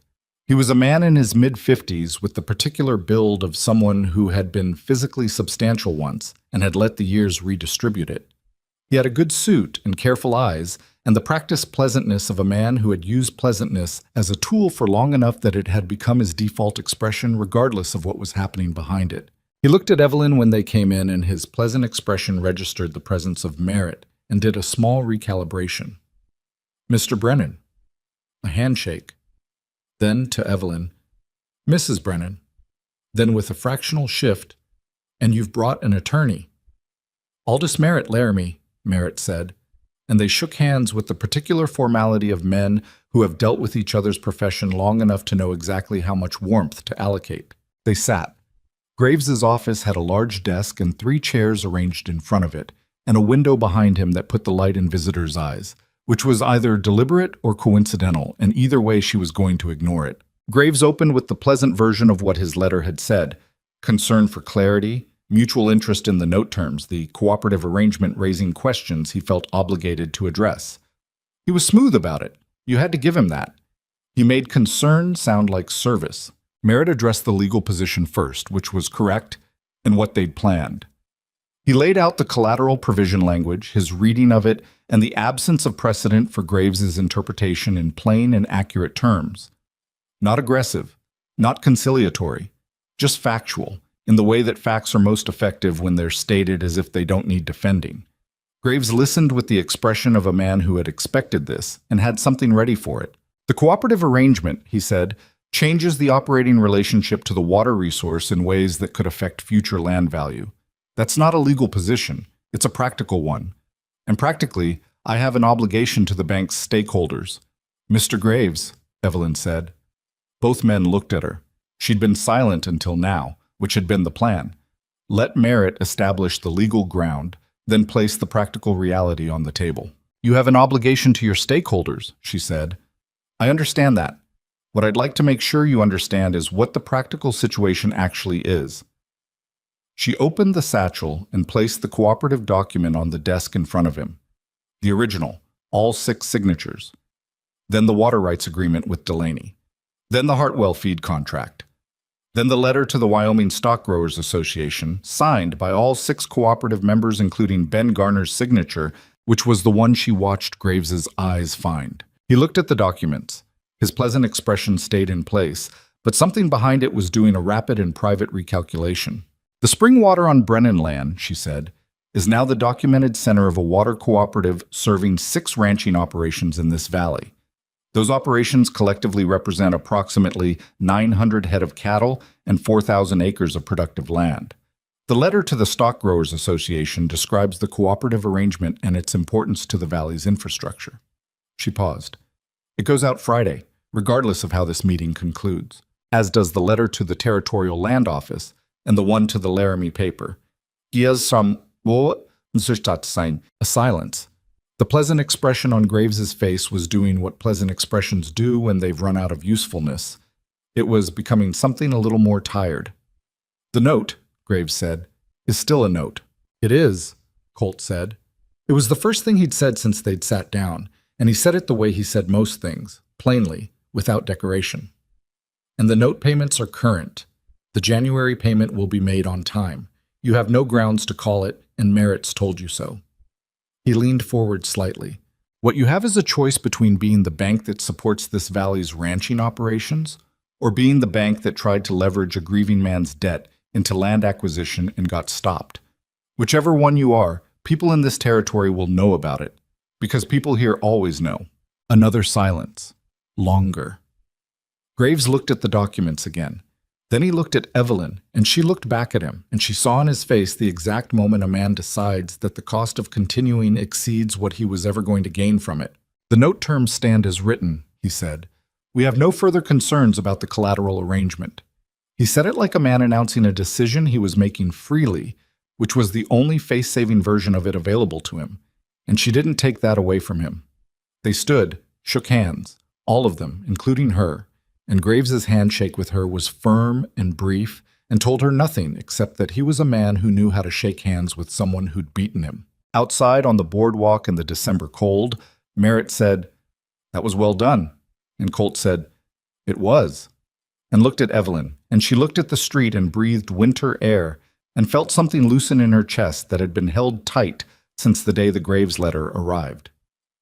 "Buy you a coffee, Merritt," Colt said. "I wouldn't object," Merritt said. They went to the lunch counter down the street, and Colt paid for the coffee and the pie, and it was the most ordinary thing in the world. 3 people at a counter after a hard morning, and the coffee was bad and the pie was good, and none of them said much because there wasn't much left to say. And that was its own kind of relief. It was Thomas who came undone that evening.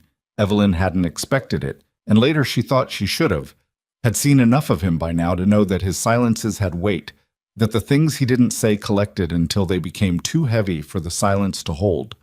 But he'd been so steady through everything, the stoic 11-year-old who asked direct questions and went back to his rocks and his arithmetic, that she hadn't tracked how much he'd been carrying underneath the steady. She found him in the barn at dusk, when she went to check on the horses before supper. He was sitting in the corner of one of the stalls with his back against the wall and his knees pulled up, and she almost didn't see him in the low light. He wasn't crying. Thomas didn't cry, or if he did, he made sure nobody saw it.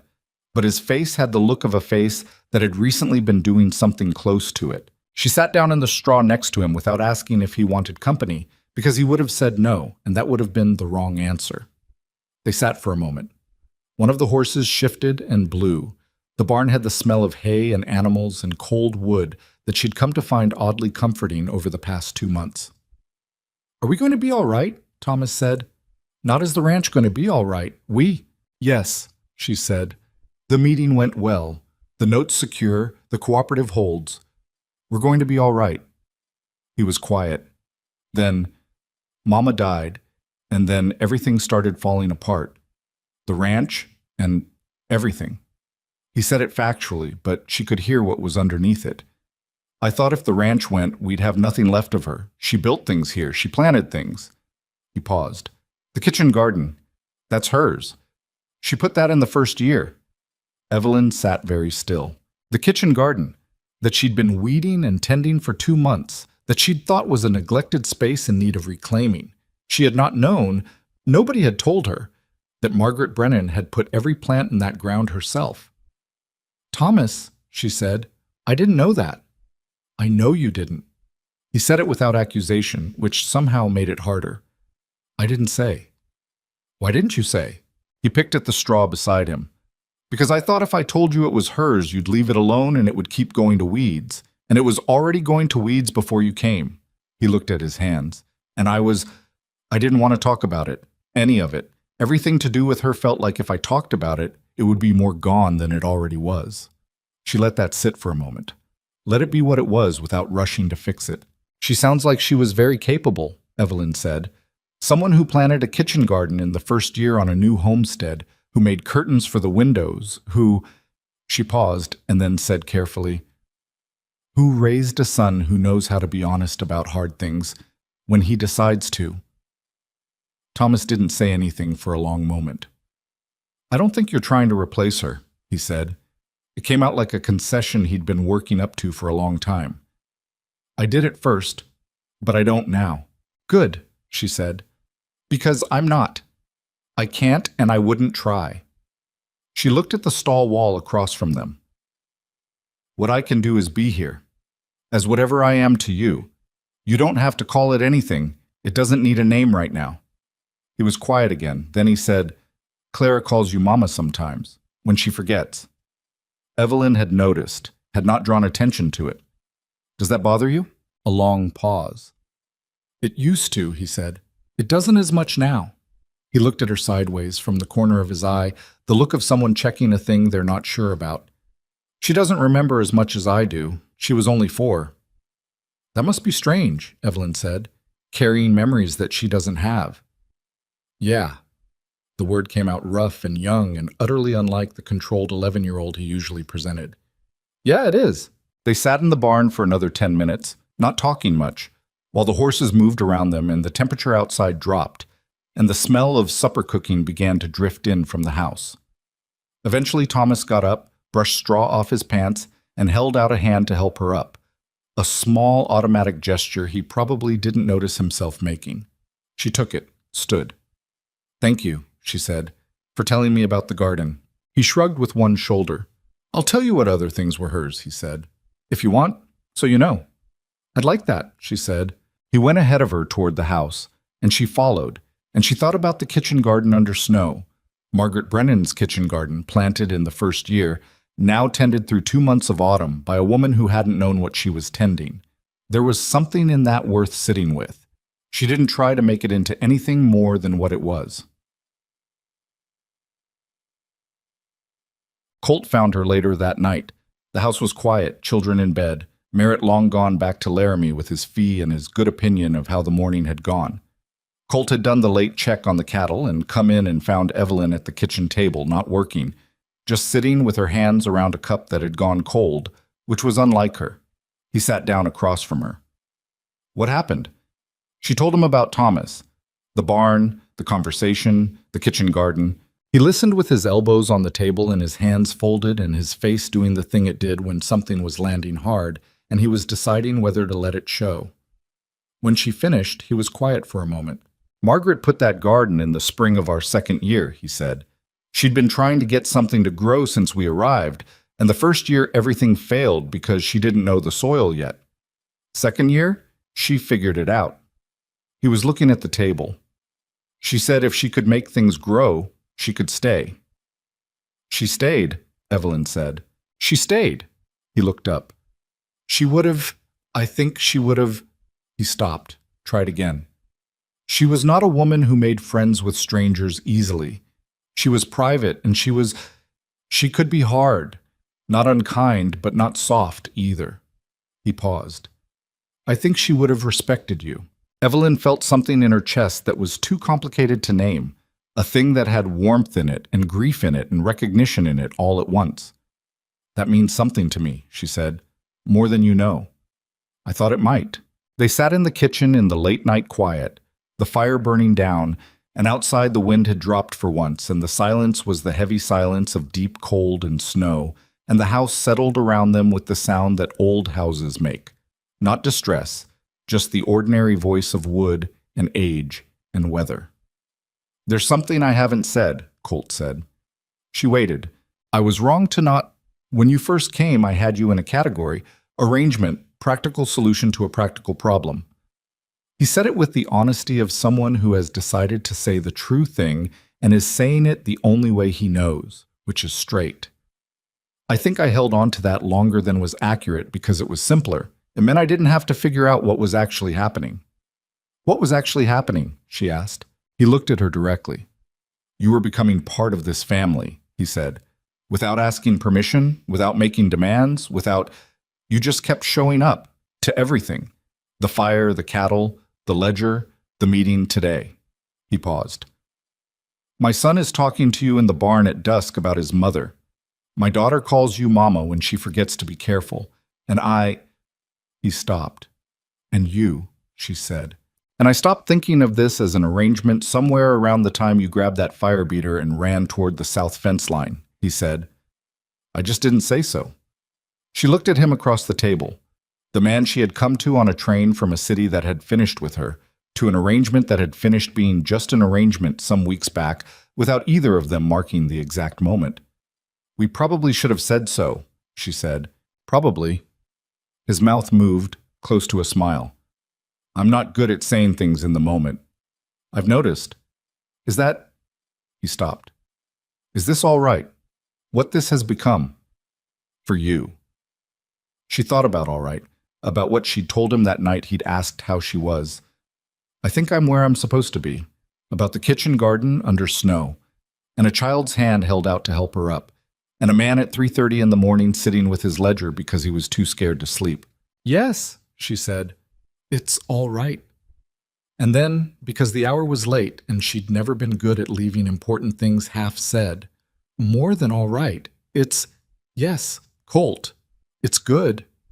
He nodded. The word good from him, when he meant it, was substantial. When she said it back, she meant it to land the same way. He reached across the table and put his hand over hers. Just that. Just his hand over hers on the table, the simple, straightforward gesture of a man who is not good with words and knows it and is offering what he can instead. She turned her hand and held his. They sat like that for a while in the kitchen while the fire finished burning down and the house held itself together around them the way it had been doing, imperfectly and stubbornly, through all the hard months of the year. But the days after the Graves meeting had a different quality. Not easier, exactly. The work was the same work. Cattle to manage, feed to track, a fence line that Dick said needed serious attention before spring, and the account books that required weekly updating to stay ahead of any new surprises. The winter didn't ease up because they'd had a good Thursday. The north wind had no opinion about water cooperatives, but the weight had shifted. Evelyn noticed it in small ways, the way you notice a change in weather not by any single sign, but by everything at once feeling marginally different. Colt came to the kitchen table in the evenings now, without the ranch ledger unless there was something specific to work through. He asked her about her day, which sounds like a small thing, and was not. He told her things about the land, the history of it, the seasons he remembered, the year the spring flooded and the year the drought nearly broke everything. In the unhurried way of someone who has decided a person is worth the telling, Thomas began to tell her the things. He did it one at a time, spread across the following 2 weeks, in the offhand manner he brought to everything that mattered to him. Walking past the mantel. Those candlesticks were a wedding gift. She brought them from her parents' house, helping carry firewood. She stacked it this way, said it dried better. At the kitchen table one afternoon, pointing to the window, she liked to watch the hawks from there, said they were better than reading. Each one was a small offering. A door opened a careful inch. Evelyn received each one the same way, with attention and without making too much of it, because Thomas would close a door faster than he opened one if he felt it was being made into something ceremonial. Clara, for her part, had stopped being careful about the word mama. She used it the way she used everything, freely, practically, without self-consciousness. One evening she looked up from her drawing and said, "Mama, is it true that in spring we can plant beans in the garden?" And Evelyn said yes, and Clara went back to her drawing, and Thomas, sitting across the table, said nothing. But he did not correct her, and that was its own kind of answer to a question nobody had asked out loud. There was an evening in the 3rd week of December that Evelyn would hold on to for a long time. It was a cold night, the coldest yet, and they'd pushed the kitchen chairs closer to the stove, and Clara had fallen asleep against Colt's arm midway through the book he was reading to her, and he'd kept reading in a low voice so she didn't wake, And Thomas was across the table doing his geography work with the focused energy he'd started bringing to it since Evelyn had tied it to the things he already knew about terrain. And Evelyn was mending a shirt at the other end of the table. It was ordinary. Entirely ordinary, the kind of evening that doesn't announce itself as important while it's happening, and only later takes on its full weight in memory. 4 people in a warm kitchen on a cold night, each occupied with something specific, the silence between them the comfortable kind that doesn't need filling. Thomas looked up at one point and looked around the table at all of them, taking inventory the way he did, and then he went back to his geography. That was all. But Evelyn had seen his face in that second, and what was on it was something she recognized because she'd felt it herself in the last few weeks. The particular look of someone who has been afraid of something for a long time and has recently and tentatively stopped being afraid of it. Not because the fear was wrong. The fear had been right. Things did go wrong. Things did change. People did leave, and the ones who stayed sometimes did damage in their staying. The fear had been earned. But so was this. The warmth and the lamp and the low voice reading and the child asleep and the ordinary evening. This had been earned too, through weeks of hard work and harder honesty and the small daily decision to keep showing up. Colt finished the chapter and looked down at Clara and then at Evelyn, and she looked back at him, and there was nothing to say that the room wasn't already saying, so neither of them said it. Thomas closed his geography primer and stacked it neatly. "I'm going to bed," he said. He stood, and then, not looking at her, looking at the table, in the manner of Thomas Brennan making a gesture he hadn't fully decided to make until he was already making it. He said, "Good night, not good night, Evelyn, not good night, Mrs. Brennan, just good night, to the room, to whoever was in it." "Good night, Thomas," Evelyn said. He went upstairs. Colt carried Clara up shortly after, and Evelyn sat in the kitchen alone for a few minutes, listening to the house settle around her. This house that had been a stranger's house 10 weeks ago and had become, in the way that happens too slowly to mark but too thoroughly to deny, her own. She banked the fire, turned down the lamp, and went upstairs to bed in a home that was hers, in a life she had built from next to nothing, in a place that had not asked for her and had needed her anyway, and had, in its difficult and imperfect and thoroughly real way, become where she belonged. Winter finished its business with the Brennan Ranch slowly, the way winter always does in Wyoming. Not by leaving, but by loosening its grip 1 degree at a time, so gradually that you didn't notice it until one morning you stepped outside and the air had a different quality to it, something that wasn't warmth exactly, but was the memory of warmth returning. That morning came in the 2nd week of March. Evelyn noticed it at the kitchen window while the coffee was heating, the particular pale light that came over the eastern hills differently than it had for months, and she stood looking at it for longer than she'd intended. The kitchen garden under the window was still covered, the ground still hard, but around the edges of the fence posts the snow had pulled back slightly to show a thin line of dark earth. It was not much, but it was something. She was still at the window when Colt came in from the early check, stomping snow off his boots at the door. "Ground's starting to turn," he said. "South-facing slope on the lower pasture. I saw the edge of the garden." He came to stand beside her at the window and looked at what she was looking at. "Another 3 weeks, maybe 4. I want to put in potatoes early this year," she said. "Thomas told me Margaret had a way of starting them under straw while the ground was still cold. Said they came up stronger." He looked at her sideways. "He told you that?" "2 weeks ago. He's been telling me things as he thinks of them." She poured 2 cups and handed him one. "I've been writing them down." Colt looked at her with an expression she'd come to know well over the past 5 months. The expression of a man being surprised by something he probably should have seen coming. He took the coffee and didn't say anything for a moment, which was his version of being moved. "She would have liked that," he said, "that you're writing them down." Evelyn nodded and didn't make more of it, because it didn't need more. Some things were best received quietly and held. Tib. The January note payment had gone out on time. She had stood at the kitchen table and watched Colt seal the envelope and had felt something she recognized from her father's business. Not triumph, because triumph implies something was overcome cleanly, and nothing here had been overcome cleanly, but the steadier satisfaction of a thing done right through the right kind of effort.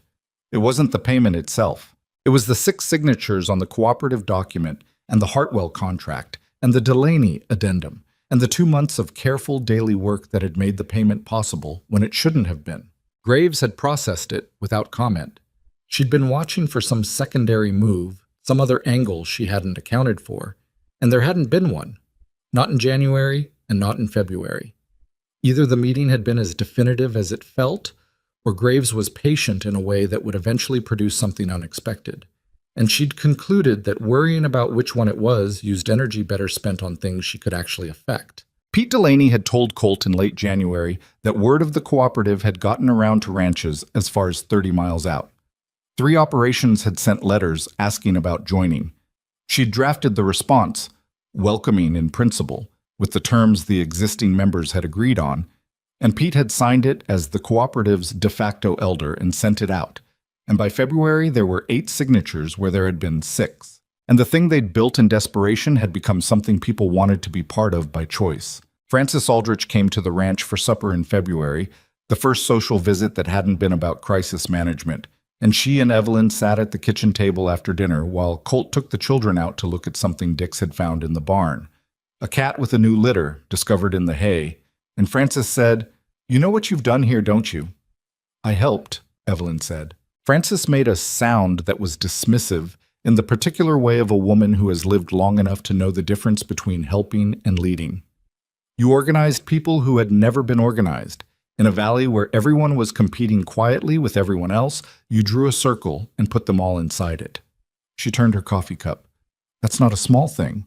It was Colt's land and Pete's reputation and your signature on the letter to the Stock Growers Association," Evelyn said. "I just wrote it down." "You always say that," Francis said, "that you just wrote it down, as if the writing down is nothing." Evelyn was quiet for a moment. "I suppose I've spent a long time making myself useful in ways that were easy to minimize. It's a hard habit to break." Francis looked at her steadily. "Break it," she said. "This valley could use someone who knows how to write things down." Spring came in stages, each one slightly better than the last, the way good things tend to arrive on the frontier, earned and incremental and more valuable for it. The kitchen garden went in during the 3rd week of March. Thomas had appointed himself the authority on what went where, based on accumulated knowledge he delivered with the precision of an 11-year-old who has decided this is his domain. Evelyn followed his directions without debate, because they were good directions, and because there was something in watching him walk the rows of turned earth with his father's purposeful stride, pointing out where the beans had gone, and where the squash had sprawled, and where Margaret Brennan had once coaxed things out of difficult ground, that was worth more than being right about the layout. Clara planted her own section. She had been given a corner, genuinely her corner, nothing diplomatic about it, and she planted it with the vegetables she had personally researched over the winter by badgering Evelyn about what grew well and what didn't and why. "Carrots and radishes," she told Evelyn, on her knees in the dirt with complete seriousness. "Radishes come up fast so you know the ground is working. Then the carrots come after." "Who taught you that?" Clara looked up with an expression that said this was obvious.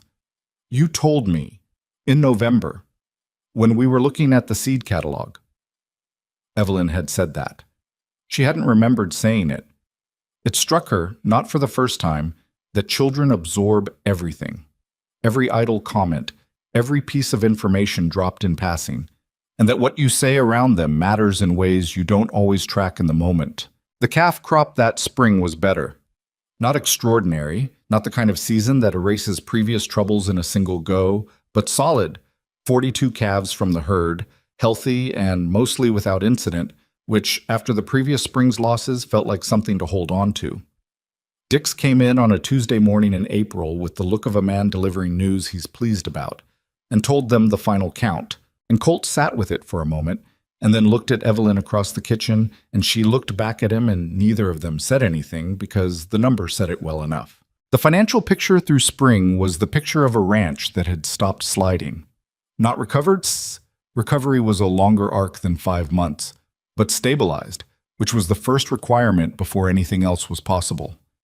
She updated the ledger weekly, and the trend lines moved in the right direction, and she didn't celebrate it because celebration was for when you were on solid ground, and solid ground was still a season or 2 away. But she noted it in the way she noted all the real things. Quietly, with attention, and with some private satisfaction. She didn't need to perform for anyone. The townspeople of Black Hollow had their own timeline for forming opinions about Evelyn Mercer Brennan, and it moved at the pace of a small community in a territory where winters were long and people had time to observe and discuss. Mrs. Prentice at the general store, who had told her daughter that Evelyn wouldn't last out the winter, revised this opinion sometime in February. She didn't announce the revision, but she began to add small extras to the Brennan order without charging for them. A tin of something, a length of ribbon for Clara, which was the local currency of approval, and Evelyn understood it as such. The men who worked neighboring operations had made up their minds at the cooperative meeting and confirmed it through the spring. She was the one who had drafted the thing. Everyone seemed to know this. And in a valley of people who dealt in practical value, drafting a document that worked was worth more than a year of social niceties. There was a community gathering in May at the Delaney barn again, because Pete Delaney's barn was apparently the valley's default venue for anything that required bringing more than 10 people together. It was ostensibly a celebration of the cooperative's first official season, which Pete had declared with the authority of a man who knew a good excuse for a gathering when he saw one. There was food, and there was music from a fiddle player who came from somewhere east of the valley, and there were children running between the adult legs with the complete indifference to livestock and dignity that children in barns always demonstrate. Evelyn stood near this barn door at one point, watching Clara chase a small boy across the hay-strewn floor with the focused intensity she brought to all physical endeavors. And Pete Delaney came and stood beside her with his big hands in his coat pockets and his white hair bright in the lamplight. "You look different than October," he said. "I feel different," she said. "Should." He watched the children for a moment. "You know what I thought when Colt said he was getting a mail-order bride? After everything he'd been through? I can guess. Probably not exactly." He glanced at her. "I thought, that poor woman. Coming out here to a broken-down ranch, and a man who doesn't know how to ask for help, and 2 children who are going to make her life hard." He paused. "I felt sorry for you, before I'd met you. And now?" He considered it with the deliberateness he brought to everything. "Now I think you got exactly what you came for," he said, "even if neither of you knew what that was when you started." She thought about that. About a boarding house room in Cincinnati and a magazine advertisement and a letter she'd written on a Tuesday afternoon because she'd looked out the window at a brick wall and decided that waiting for something to happen to her was not a strategy she was willing to continue. About a train platform in October and a man with his hat in his hands, and 2 children who were the whole story of everything she was going to have to earn. "I didn't know what I came for," she said. "That's true. Do you now?" She looked across the barn, at Clara, still running, at Thomas standing with 2 boys his age looking at something in his hand, probably a rock, at Colt on the other side of the barn talking to the Garner brothers with the ease of a man who has stopped managing his relationships from behind a wall of polite distance. "Yes," she said. Pete made a satisfied sound and went to get more coffee, which was entirely Pete Delaney.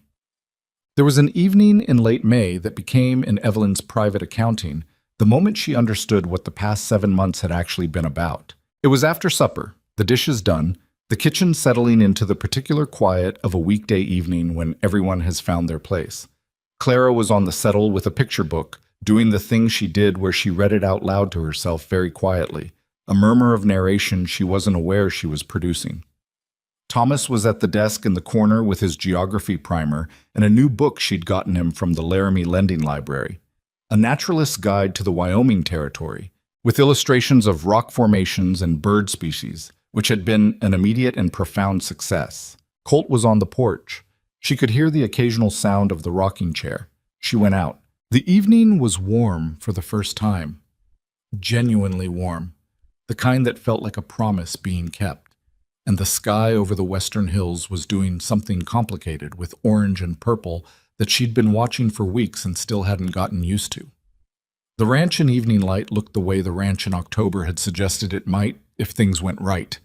The corral solid, the kitchen garden green and organized, the outbuildings with doors that hung correctly, because Colt had rehung them in April when the mud dried and there was finally time.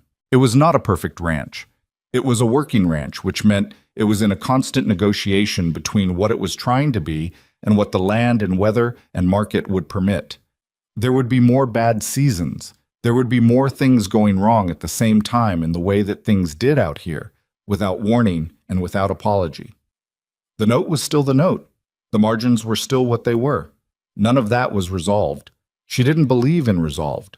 She sat down in the other chair and looked at the hills, and Colt rocked slowly, and the evening settled around them. Thomas showed me where he keeps his rock collection, she said. He's got it organized by where on the property he found them. He's been doing it since he was 8. I know, Colt said. Margaret started it with him. She liked rocks, said they were the honest thing. They didn't pretend to be something they weren't. Evelyn smiled at the hills. That tracks. He was quiet for a moment, then, I want to ask you something. She waited. You came here on an arrangement, he said. That's how it started. And it's become what it's become. But the arrangement was we never made it into something permanent, on paper. She looked at him. He was looking at the middle distance, the way he looked when he was saying the hard thing and wasn't sure of the landing. We're married, she said. That's on paper. That's a contract, he said. That's not what I'm asking. She understood what he was asking. He was asking whether she was staying because the contract said she was, or because she'd chosen to, and he was asking it 7 months late, which was also very Colt Brennan, waiting until he was sure the answer mattered before asking for it. I'm staying because I want to, she said. That's been true for a while. He nodded. The rocking chair moved. I love you, he said. He said it the way he said everything important, plainly, without dress, the way you state a fact you've verified and are confident in. I don't say things like that easily, so I want you to know I mean it the way it sounds. She looked at him. The man with the hat in his hands on a cold October platform. The man at 3:30 in the morning with his ledger and his fear. The man who had held her burned hand with both of his, and the man who had put his hand over hers at a kitchen table in December and not needed words for it. I know you mean it the way it sounds, she said. That's one of the things Yes, I love you too. She said it with the same plainness, because that was the only register that fit between them, and she wouldn't have had it different. I didn't come here expecting that. Neither did I, he said. Here we are anyway. Here we are. The porch was quiet. Inside, Clara's murmur of self-directed narration drifted through the window, and from the corner they could hear the faint sound of Thomas turning a page, and the evening held all of it. The ordinary sounds of a household that had become a family, not by declaration or sentiment, but by the slow accumulation of daily choices made in the same direction. There is something the frontier teaches you that you can't learn from a book or a finished story, which is that belonging is not a place you arrive at. It's not a moment where everything clicks into place and the before and after are clearly divided. It's built, the same way the ranch was built, board by board, season by season, through work done when you didn't feel like it and trust extended when you weren't sure it was safe, and a choice made each morning to keep going rather than find a reason to stop. Evelyn Mercer had come to Black Hollow with 2 hands, a bookkeeper's mind, and the stubborn inability to wait for someone else to fix things. She had not come with a plan for falling in love with a broken family on a failing ranch at the edge of the American frontier. She had not come planning to save anything.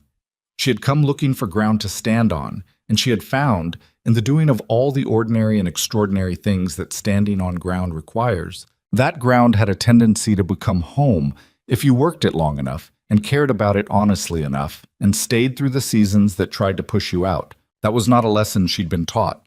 It was one she'd had to live. There are people who will tell you that the test of a person is what they do when things are easy. This is wrong. Easy reveals nothing.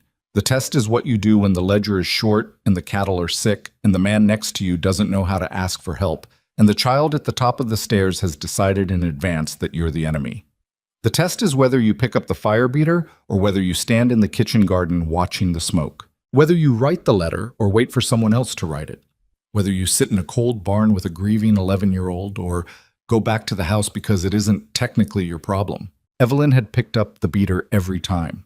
Not because she was exceptional, because the situation required it, and she was there and capable, and it was the thing to do. That was all. It was always all. The gap between the person who changes things and the person who watches things change is rarely talent or courage in the dramatic sense.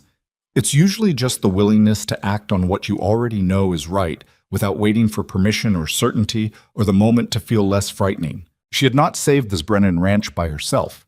She had thought alongside Colt and worked alongside Pete Delaney and leaned on Francis Aldrich and trusted Thomas with the truth and let Clara grow toward her at her own pace. The saving had been collective, as it always is when anything real is saved. She'd just been the one who showed up to do the part that was in front of her, every time, without exception. The kitchen garden was already producing by mid-June. The radishes came up first, exactly as Clara had predicted, and Clara was insufferable about this in the best possible way, pointing them out to everyone, including the horses, in one memorable morning as evidence of her superior agricultural judgment. The carrots followed, then the beans climbing their stakes, then the squash running along the fence in the way squash does, with what seemed like personal ambition. Thomas watched the garden the way he watched most things he cared about, apparently casually, actually with complete attention.